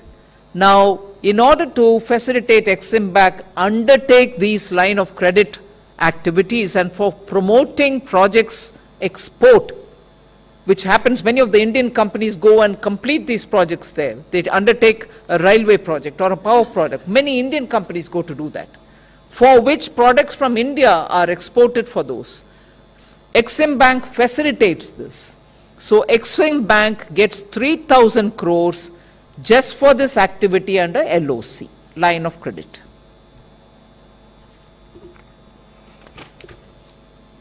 ₹3,000 crore रुपया Exim bank को line of credit के रूप में दिया जाएगा। ये देने की आवश्यकता क्यों? क्योंकि अभी तक 811 एक्सपोर्ट कॉन्ट्रैक्ट जो हैं वो चल रहे हैं, लगभग 80,000 करोड़ रुपए के, जो लाइन ऑफ क्रेडिट के अंतर्गत इनको फाइनेंस किया गया है। और ये बिजली के क्षेत्र हो, ट्रांसमिशन लाइन्स हो, रेलवे हो, सड़कें हो, परिवहन का क्षेत्र हो, ऑटोमोबाइल ऑटो कंपोनेंट्स हो, या चीनी से जुड़े हुए प्रोजेक्ट भी हो, शुगर के भी हों, इस तरह के क्षेत्रों में इसको किया गया है। इससे भारत से निर्यात हो सके, भारत की कंपनियां वहां जाकर काम कर सकें, जो देश इसको जो इसका रिसीव भी करते हैं, लाभ उठाते हैं, उसमें भी 75% तक की वैल्यू अगर LOC में यहाँ से आती है तो उसका लाभ भी मिल सके और आगे काम और बढ़ सके। उस दिशा में कुल मिलाकर 3,000 करोड़ रुपया एक्सिम बैंक को लाइन ऑफ क्रेडिट के रूप में दिया गया है।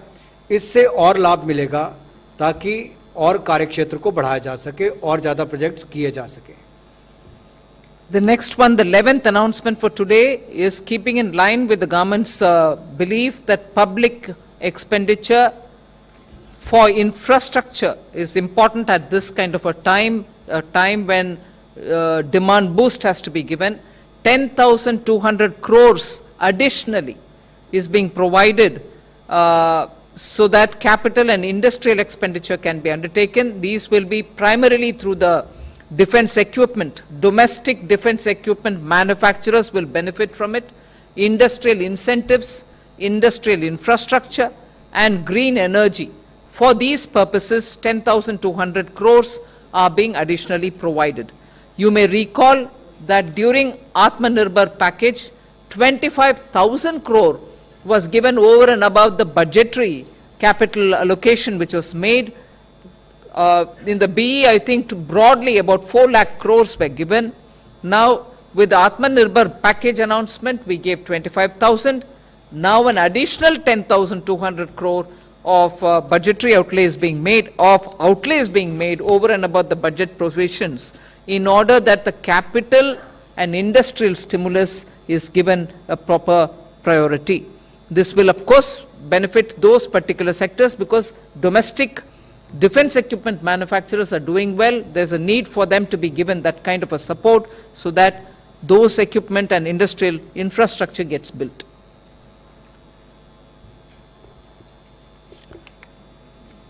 इंडस्ट्रीज को प्रोत्साहन देने के लिए, औद्योगिक बुनियादी ढांचा बनाने के लिए, ग्रीन एनर्जी का क्षेत्र हो या डोमेस्टिक डिफेंस प्रोडक्शन की बात हम करें, इक्विपमेंट की बात करें, तो उसके लिए विशेष तौर पर पूंजीगत और औद्योगिक व्यय करने के लिए, एक्सपेंडिचर के लिए विशेष तौर पर 10,200 करोड़ रुपए का अतिरिक्त बजट आउटले किया गया है, ताकि इस दिशा में हम कदम उठा सकें कि भारत में ही निर्माण भी हो, ज़्यादा उद्योग भी लगे और उनसे हम बल मिल सके। जो हमने रिफॉर्म्स की बात की थी आत्मनिर्भर पैकेज में, उसी दिशा में जहां एक और डिफेंस मंत्रालय ने, रक्षा मंत्रालय ने लिस्ट ऑफ वेपन्स की बात की कि भारत के अंदर ही बनेंगे, विदेशों से इंपोर्ट नहीं होंगे, या बाकी क्षेत्र जिनमें रिफॉर्म्स लाने की बात कही थी वो भी, और बाकी औद्योगिक आधारभूत ढांचा बने, इन सब को मजबूती प्रदान करने के लिए अतिरिक्त एडिशनल जो हमने बजट आउटले किया वो लगभग 10,200 करोड़ रुपए का किया गया है, ताकि इसको स्टिमुलस के रूप में हम दे सकें, कैपिटल और इंडस्ट्रियल स्टिमुलस के रूप में। We move to the last, which is the 12th announcement for today. We provide not a very big sum, you may think, but 900 crores for research and development as regards the COVID vaccine development which is happening. And this is being provided for the COVID Suraksha mission, purely for R&D purposes. And please notice that this money goes to the Department of Biotechnology, not Health. It goes to the Department of Biotechnology for research purposes. Now, automatically, the question arises, is this what is being provided for COVID vaccine? No, this is for provision towards research activity related to the vaccine. The actual cost of the vaccine or the logistics for the vaccine to be distributed to the country is a totally different matter. We are not talking about that here. The actual cost of the vaccine or the logistics required for distributing the vaccine is totally different, and whatever is required for that, as and when it is required, will be provided.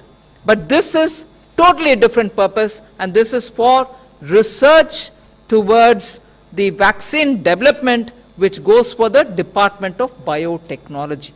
So that's my last announcement for today. Of course, after the Hindi, there's the one other slide which will tell you about the fiscal distribution table. Indian Covid vaccine के लिए, उसके शोध के लिए, उसके विकास के लिए Covid सुरक्षा मिशन के अंतर्गत डिपार्टमेंट ऑफ बायोटेक्नोलॉजी को 900 करोड़ रुपए का प्रावधान किया जाएगा। ये दी जाएगी ताकि वो शोध कर सके, विकास कर सके, रिसर्च एंड डेवलपमेंट के लिए दिया जा रहा है ताकि उस दिशा में कदम उठाए जाएं और तेजी से काम हो। ये बिल्कुल मिनिस्ट्री ऑफ हेल्थ से हटकर है, हेल्थ और फैमिली वेलफेयर के, कि जब वैक्सीन आएगी उसके ऊपर जितना खर्च होगा उसको लाने ले जाने का वैक्सीन के ऊपर, उसके लिए भारत सरकार जो प्रावधान करना होगा पूरी दिल खोलकर उस पर प्रावधान भी करेगी। ये पैसा केवल 900 करोड़ रुपया बायोटेक्नोलॉजी डिपार्टमेंट को दिया गया है कोविड सुरक्षा मिशन के अंतर्गत इंडियन कोविड वैक्सीन को बनाने के लिए, शोध करने के लिए, उसके निर्माण के लिए, विकसित करने के लिए। So we now go to the much looked up to kind of a table. What is the money? You have it there before you. The 1,45,908 was something which partly got announced yesterday, but that is also because yesterday the cabinet had decided, so we wanted to announce it immediately. But the figures are here. 2,65,080 crores. Okay, can we move to the next? The first announcement of PM Garib Kalyan package, 192,800, 1,92,800. Atmanirbhar Bharat Abhiyan 1.0, 11,02,650. PM Garib Kalyan Protsahan Anna Yojana, extension of 5 months from July to November, 82,911, although the scheme ran from March itself. Atmanirbhar Bharat Abhiyan 2.0, which was announced 1 month ago, 73,000. So this package, Atmanirbhar Abhiyan 3.0, 2,65,080. 1, 2, 3, 4 total is there. RBI measures which were announced as of 31st October, you have 12,71,000 something.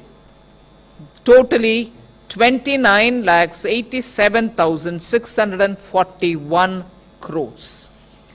Now, for those of you all who very quickly would want to say, so what did you do? How much did RBI do? I just give you a quick back of the envelope calculation. You may go back, do your homework, and come back to cross-question us. You're welcome.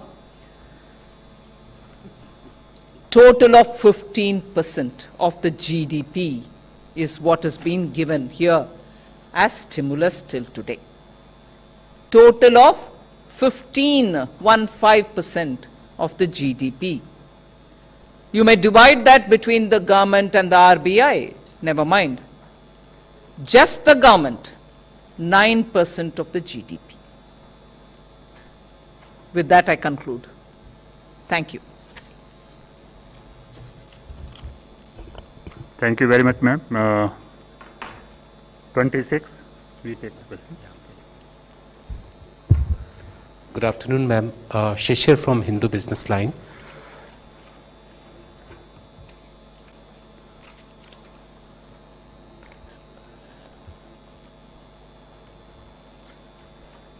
Yeah, good afternoon, ma'am. Shishir here from Hindu Business Line. Yes. Yeah, ma'am, about emergency credit guarantee scheme that has been extended till March 31st. So will the limit of 3 lakh crore will also be extended? Second thing, the second part of this scheme where you have said that 50 crore to 500 crore, what will be the condition? Will that be included in 3 lakh crore or will there be a separate limit for that? And what will be the rate of interest for 9.25 as you announced earlier, or will there be any change?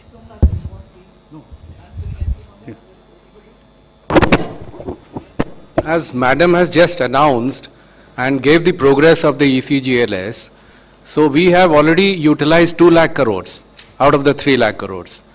And basically this money went to the smaller units and the individual businesses. So that kind of segment was covered. Now we have almost a headroom of 1 lakh crore. So the 26 stress sectors which have been identified by the Kamath committee is the one who are actually needing the money. So with this, diverting or, getting them also into the fold will help a large number of these sectors to get the working capital term loan that may require. And we have capped it at 500 crores. And health sector is also included, so 20% of that. So as of now, we feel that this should be adequate to cover whatever we are targeting, but as we go along, we will assess and then come back. Thank you. 102. Beg your pardon? Rate of interest. Rate of interest, everything conditions remains the same, excepting for the conditions that Madam mentioned, that the moratorium and the tenor of the loan goes from 4 to 5 years. And there is also one difference that we have aligned the stress sectors with the Kamath committee recommendation, which is, only the SMA 0 gets covered or the standard accounts who are paid as on 29th of February. Whereas for the smaller units, that is MSMEs, we had allowed SMA 0 and SMA 1, which is 60 days past due. Ma'am, Sapna Das here from CNBC TV 18. Ma'am, 2 quick questions. The 65,000 I think crore... one question, restrict to one question. Yeah, okay, combined. Sorry. 65,000 crores for fertilizer is, ma'am, additional or it's part of this year's outlay?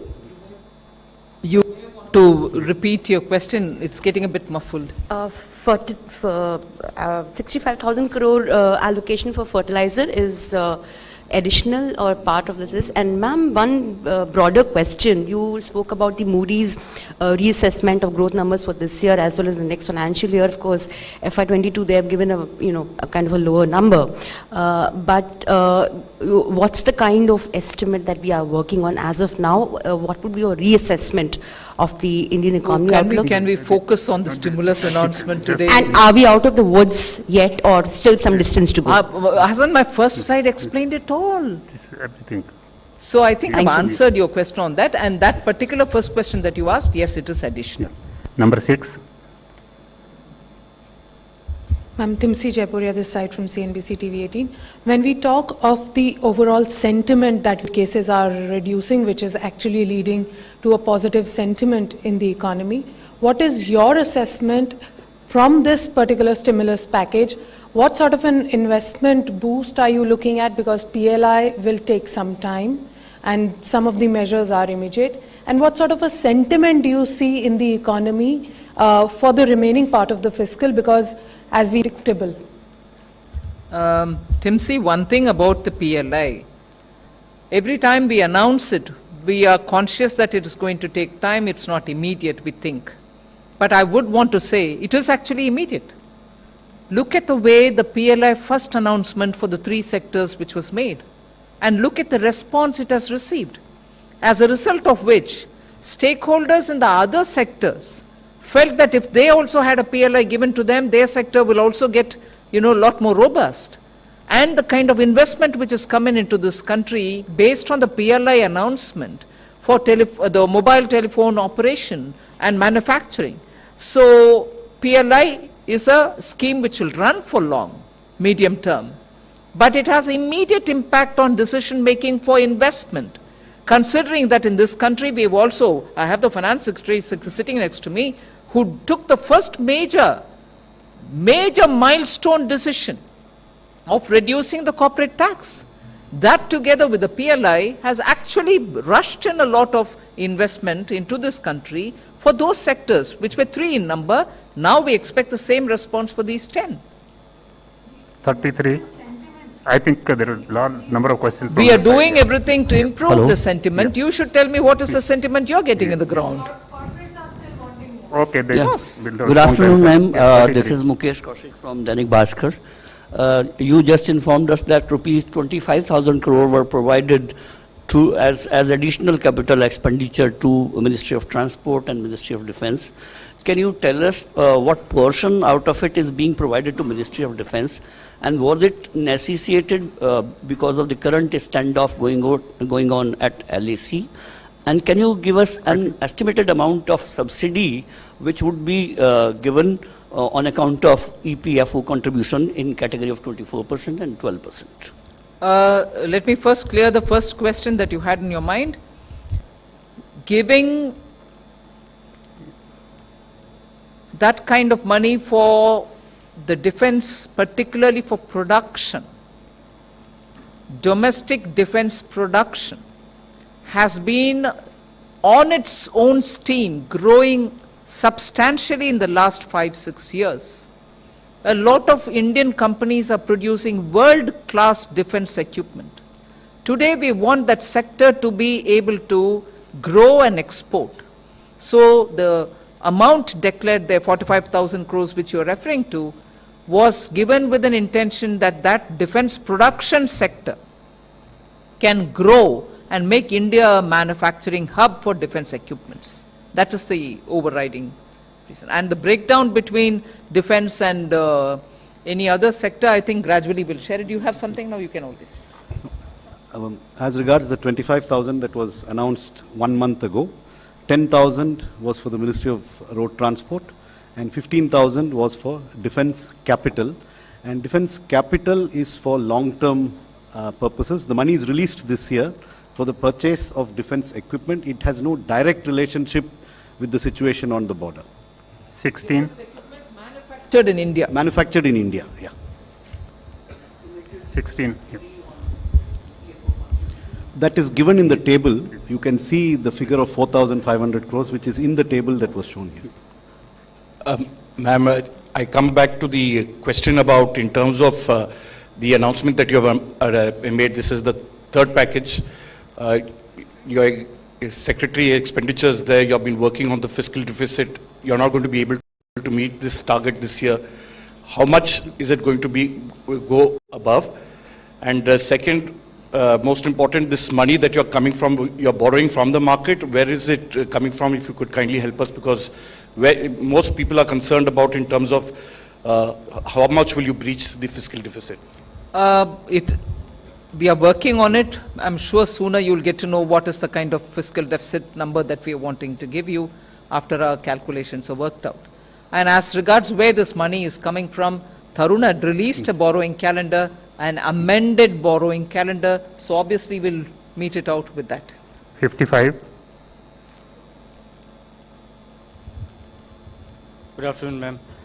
Ma'am, after you have announced the third Atmanirbhar package, in the budget we had estimated total spending of about 30 lakh crores for this year. Will the total spending now go up by that measure, or there is still some time before we get that calculation going? Isn't the total spending going up already? You are seeing through the various announcements. It is going up. 13. Ma'am, this is Ruchi Bhatia from ET now. We have been hearing a lot in terms of the vaccine development as well. Pfizer, a day before yesterday, said that their vaccine candidate is about 90% effective. At a time like this, how is Finance Ministry looking at the vaccine developments, the news that we're hearing across the world? And besides that, the ECB chief yesterday also said that in light of the good news that we're hearing from in terms of the vaccine, the stimulus support will have to continue. Just want to understand how is Finance Ministry looking at the developments that we're seeing and the stimulus trajectory from here? No, I suppose all India is waiting for a good vaccine to come, effective vaccine to come, one or many more effective vaccines to come. And as I said, we are also spending money on R&D for vaccine, aside from what we'll give when the vaccine is ready for us to buy and when the vaccine is ready to be distributed. So the vaccine activity is going on its own steam, for which Government of India is trying to keep abreast of the developments. But aside from that, we are still working on the stimulus, because the pandemic and its impact on the economy is something which all of us are assessing, talking to people, and where inputs are necessary, we are giving that. So both activities are going on. 157. ये जो आपने पहली वाली जो number 1 पर थी आत्मनिर्भर भारत रोजगार योजना, इस पर सरकार को कितना खर्च करने का अनुमान है? I think all these details have been given in the tables. All these details are given in the table. Please refer to those. 14.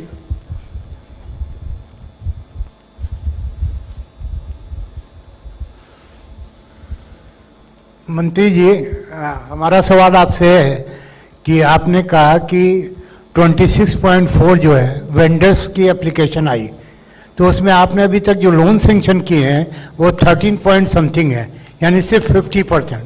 तो आखिर क्या वजह है कि इन लोगों को लोन वेंडर्स स्कीम में कम सेंक्शन हो रहे हैं? देखिए, ये जो अर्बन लोकल बॉडीज है, 103 शहर में ये योजना को प्रथम चरण में चालू किया गया है. तो अर्बन लोकल बॉडीज से जो रजिस्टर्ड है स्ट्रीट वेंडर्स, वो इसके पात्र हैं. अन्यथा अर्बन लोकल बॉडीज उनको कोई सर्टिफिकेट, एक लेटर ऑफ रिकमेंडेशन दे, वो भी पात्र बन सकते हैं. तो एप्लीकेशंस जैसे जैसे आ रही है, उसमें एक पोर्टल बनी है, पीएम स्वनिधि पोर्टल, और उसमें लोड हो रहा है. फिर जो बोरोवर है, यानी जो स्ट्रीट वेंडर है, वो अगर किसी बैंक को प्रेफरेंस दिखाता है, वो बैंक में पहुंचता है. अगर उसने बैंक का प्रेफरेंस नहीं दिया तो वो एक मार्केट प्लेस में एप्लीकेशंस रहता है, फिर बैंक्स उसको उठाते हैं. इस योजना का खासियत यह है कि इसमें 7% का इंटरेस्ट सबवेंशन है और एक क्रेडिट गारंटी भी है. तो आप समझ लीजिए, पिछले 2-2.5 महीने में लगभग इतने एप्लीकेशन स्वीकृत हो गए, और जैसे मैडम ने बताया 14 लाख एप्लीकेशंस सैंक्शन हो गए हैं, और लगभग 7.5 लाख एप्लीकेशंस का वितरण भी हो चुका है. थोड़ा टाइम इसलिए लग रहा है कि उनको डिजिटल ऑनबोर्डिंग भी किया जा रहा है, वो एक उसका एक और अंश है स्कीम के तहत. और उनको अगर वो डिजिटल ट्रांजैक्शन करते हैं तो उनको कैशबैक भी मिलता है. तो स्ट्रीट वेंडर भी आने में, क्योंकि वो अपने कारोबार में लगा हुआ है, तो उनको आने में थोड़ा कठिनाई हो रही है. तो अर्बन लोकल बॉडीज और जिला प्रशासन से बराबर मिनिस्ट्री ऑफ हाउसिंग अफेयर्स और डीएफएस मिलके वीडियो कॉन्फ्रेंस करके उनको यही जोर दे रहे हैं कि उनको लाया जाए. शनिवार रविवार को भी कैंप लगा के उसका वितरण की जा रही है. धन्यवाद. 61. मैं मालूक प्रियदर्शी, सीएनबीसी आवाज से. जब से लॉकडाउन लगा तब से एक सेक्टर के लिए लगातार कहा जा रहा है कि सबसे ज्यादा अफेक्टेड हुआ वो था एविएशन, होटल इंडस्ट्री और टूरिज्म सेक्टर. उसके लिए अभी तक अगर देखा जाए तो स्पेसिफिक कुछ भी अनाउंसमेंट नहीं है. क्या आने वाले दिनों में कोई और अनाउंसमेंट आ सकती है, या ये आखिरी अनाउंसमेंट माना जाए? नहीं, ये स्ट्रेस सेक्टर क्या है, उसमें जरूर वो भी कवर हो जाएंगे ना. जैसे आप भी मान रहे हैं, कामत कमेटी भी माने कि ये स्ट्रेस्ड सेक्टर सबको 26 उन्होंने लिस्ट किया, हमने उसके साथ हेल्थ का भी जोड़ा है. सो उनको इसमें कवर हो जाएंगे. 15. मैम, मैं मोनिका जी मीडिया से. मैम, मेरा सवाल है कि इस पैकेज की घोषणा के बाद क्या अभी और कैपिटल डालने की ज़रूरत पड़ेगी सरकारी बैंकों में? हालांकि आपने 20,000 करोड़ रुपए का ऑलरेडी प्रोविजन किया है, और ये कब तक डाली जाएगी? मैं आज फोकस करती हूँ स्टिमुलस के ऊपर. 43.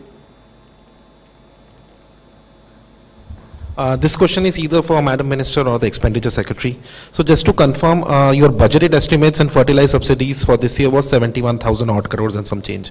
So on the basis of good monsoon and extra area sown, you are changing that to 1.36 lakh crore, like 71 plus 65. Yes. In light of this and other additional expenditure, are we expecting additional borrowing announcement in, say, December or something?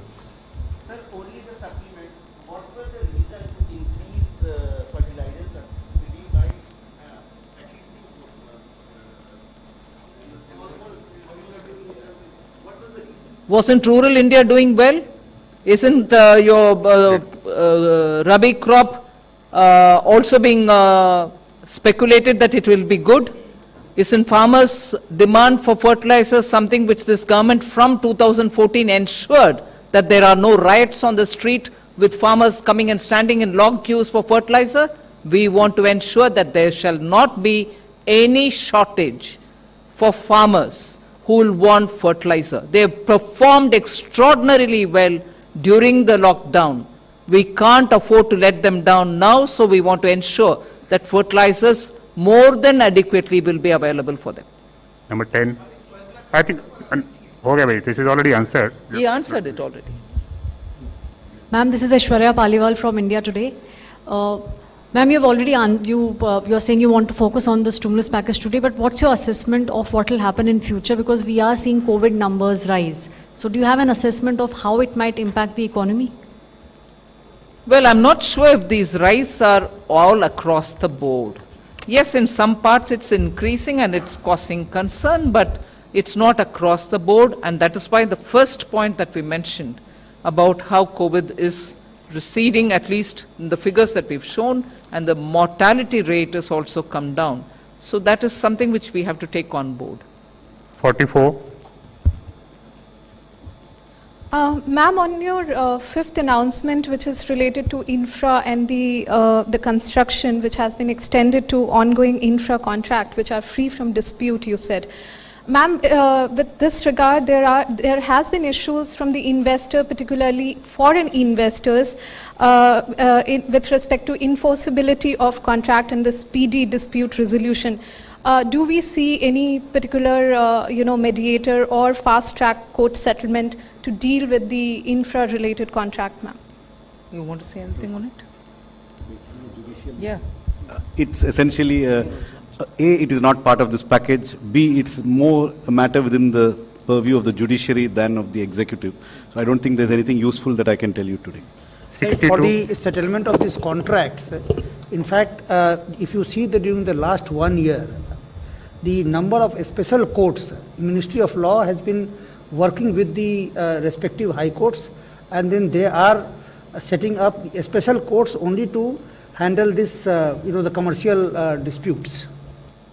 You have something? Yeah, just to tell you to add to what Finance Secretary said, they are working, and in fact, if we look at the outcomes, the number of days that it is taking in the Bombay High Court has reduced considerably, and now we are also working with the Delhi High Court, where it has also come down, but we are working towards bringing it down further.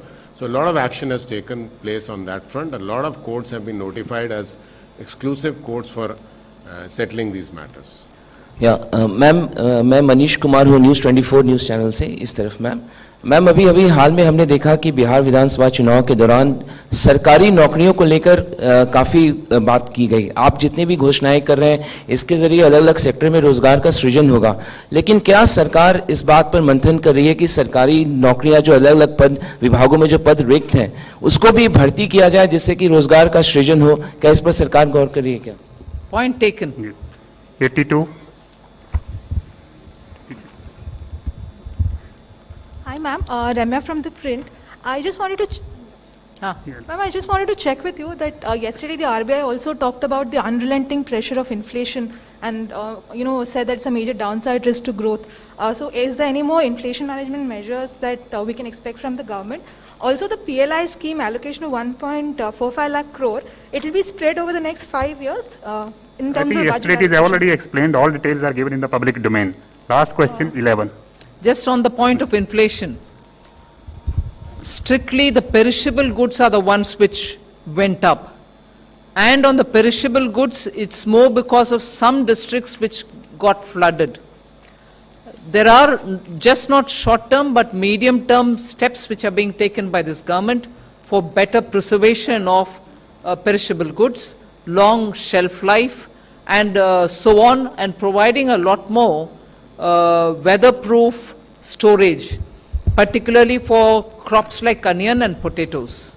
So I think that every season, we do face this in India till such a time, I suppose, we come up with a complete, elaborate system of storage for these crops. The government is working both on short-term and also the medium-term steps on it. Import where necessary for the short duration, and for the medium-term, enough investment is being attracted with great incentives being provided for agri-infrastructure, if you may recall, particularly during the Atmanirbhar that we've announced for creating of agri-infrastructure. With that, I suppose we'll be able to address that question. Last question, Ma'am, 11. This is Krishnanand Tripathi from ETV Bharat. Though the active cases have come down and fatality rate has also come down, but some European countries are witnessing a second COVID wave. And Prime Minister himself said that jab tak dawaii nahi, tab tak dhilai nahi. But in this round, you have not announced any specific measure for vast majority of countries poor. Like I think, cash, please like focus. cash This is a health-related issue. Health Ministry is having a big. Will there be a separate announcement? Focus Because on they need today's some announcements. support to tide over the harsh winter. No, on the COVID, a health ministry is giving you periodically a brief. Food, fuel and cash component that you announced as, in March, will it be extended so that they can tide over the harsh winters? Well, I've given you data till now. PM has announced the extension of the food security measures till November. So if there's anything, we'll come back to you.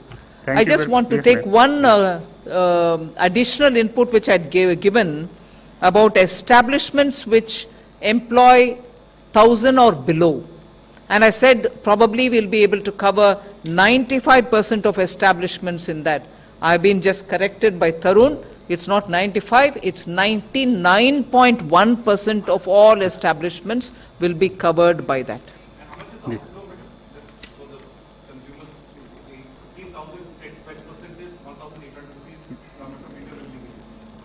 It is there in the table. Per month. Already in the table, those details are there. Thank you very much, ma'am. आप सबको दिवाली की बहुत बहुत अग्रिम बधाई, आपके पाठकों और दर्शकों को भी. Thank you very much, sir.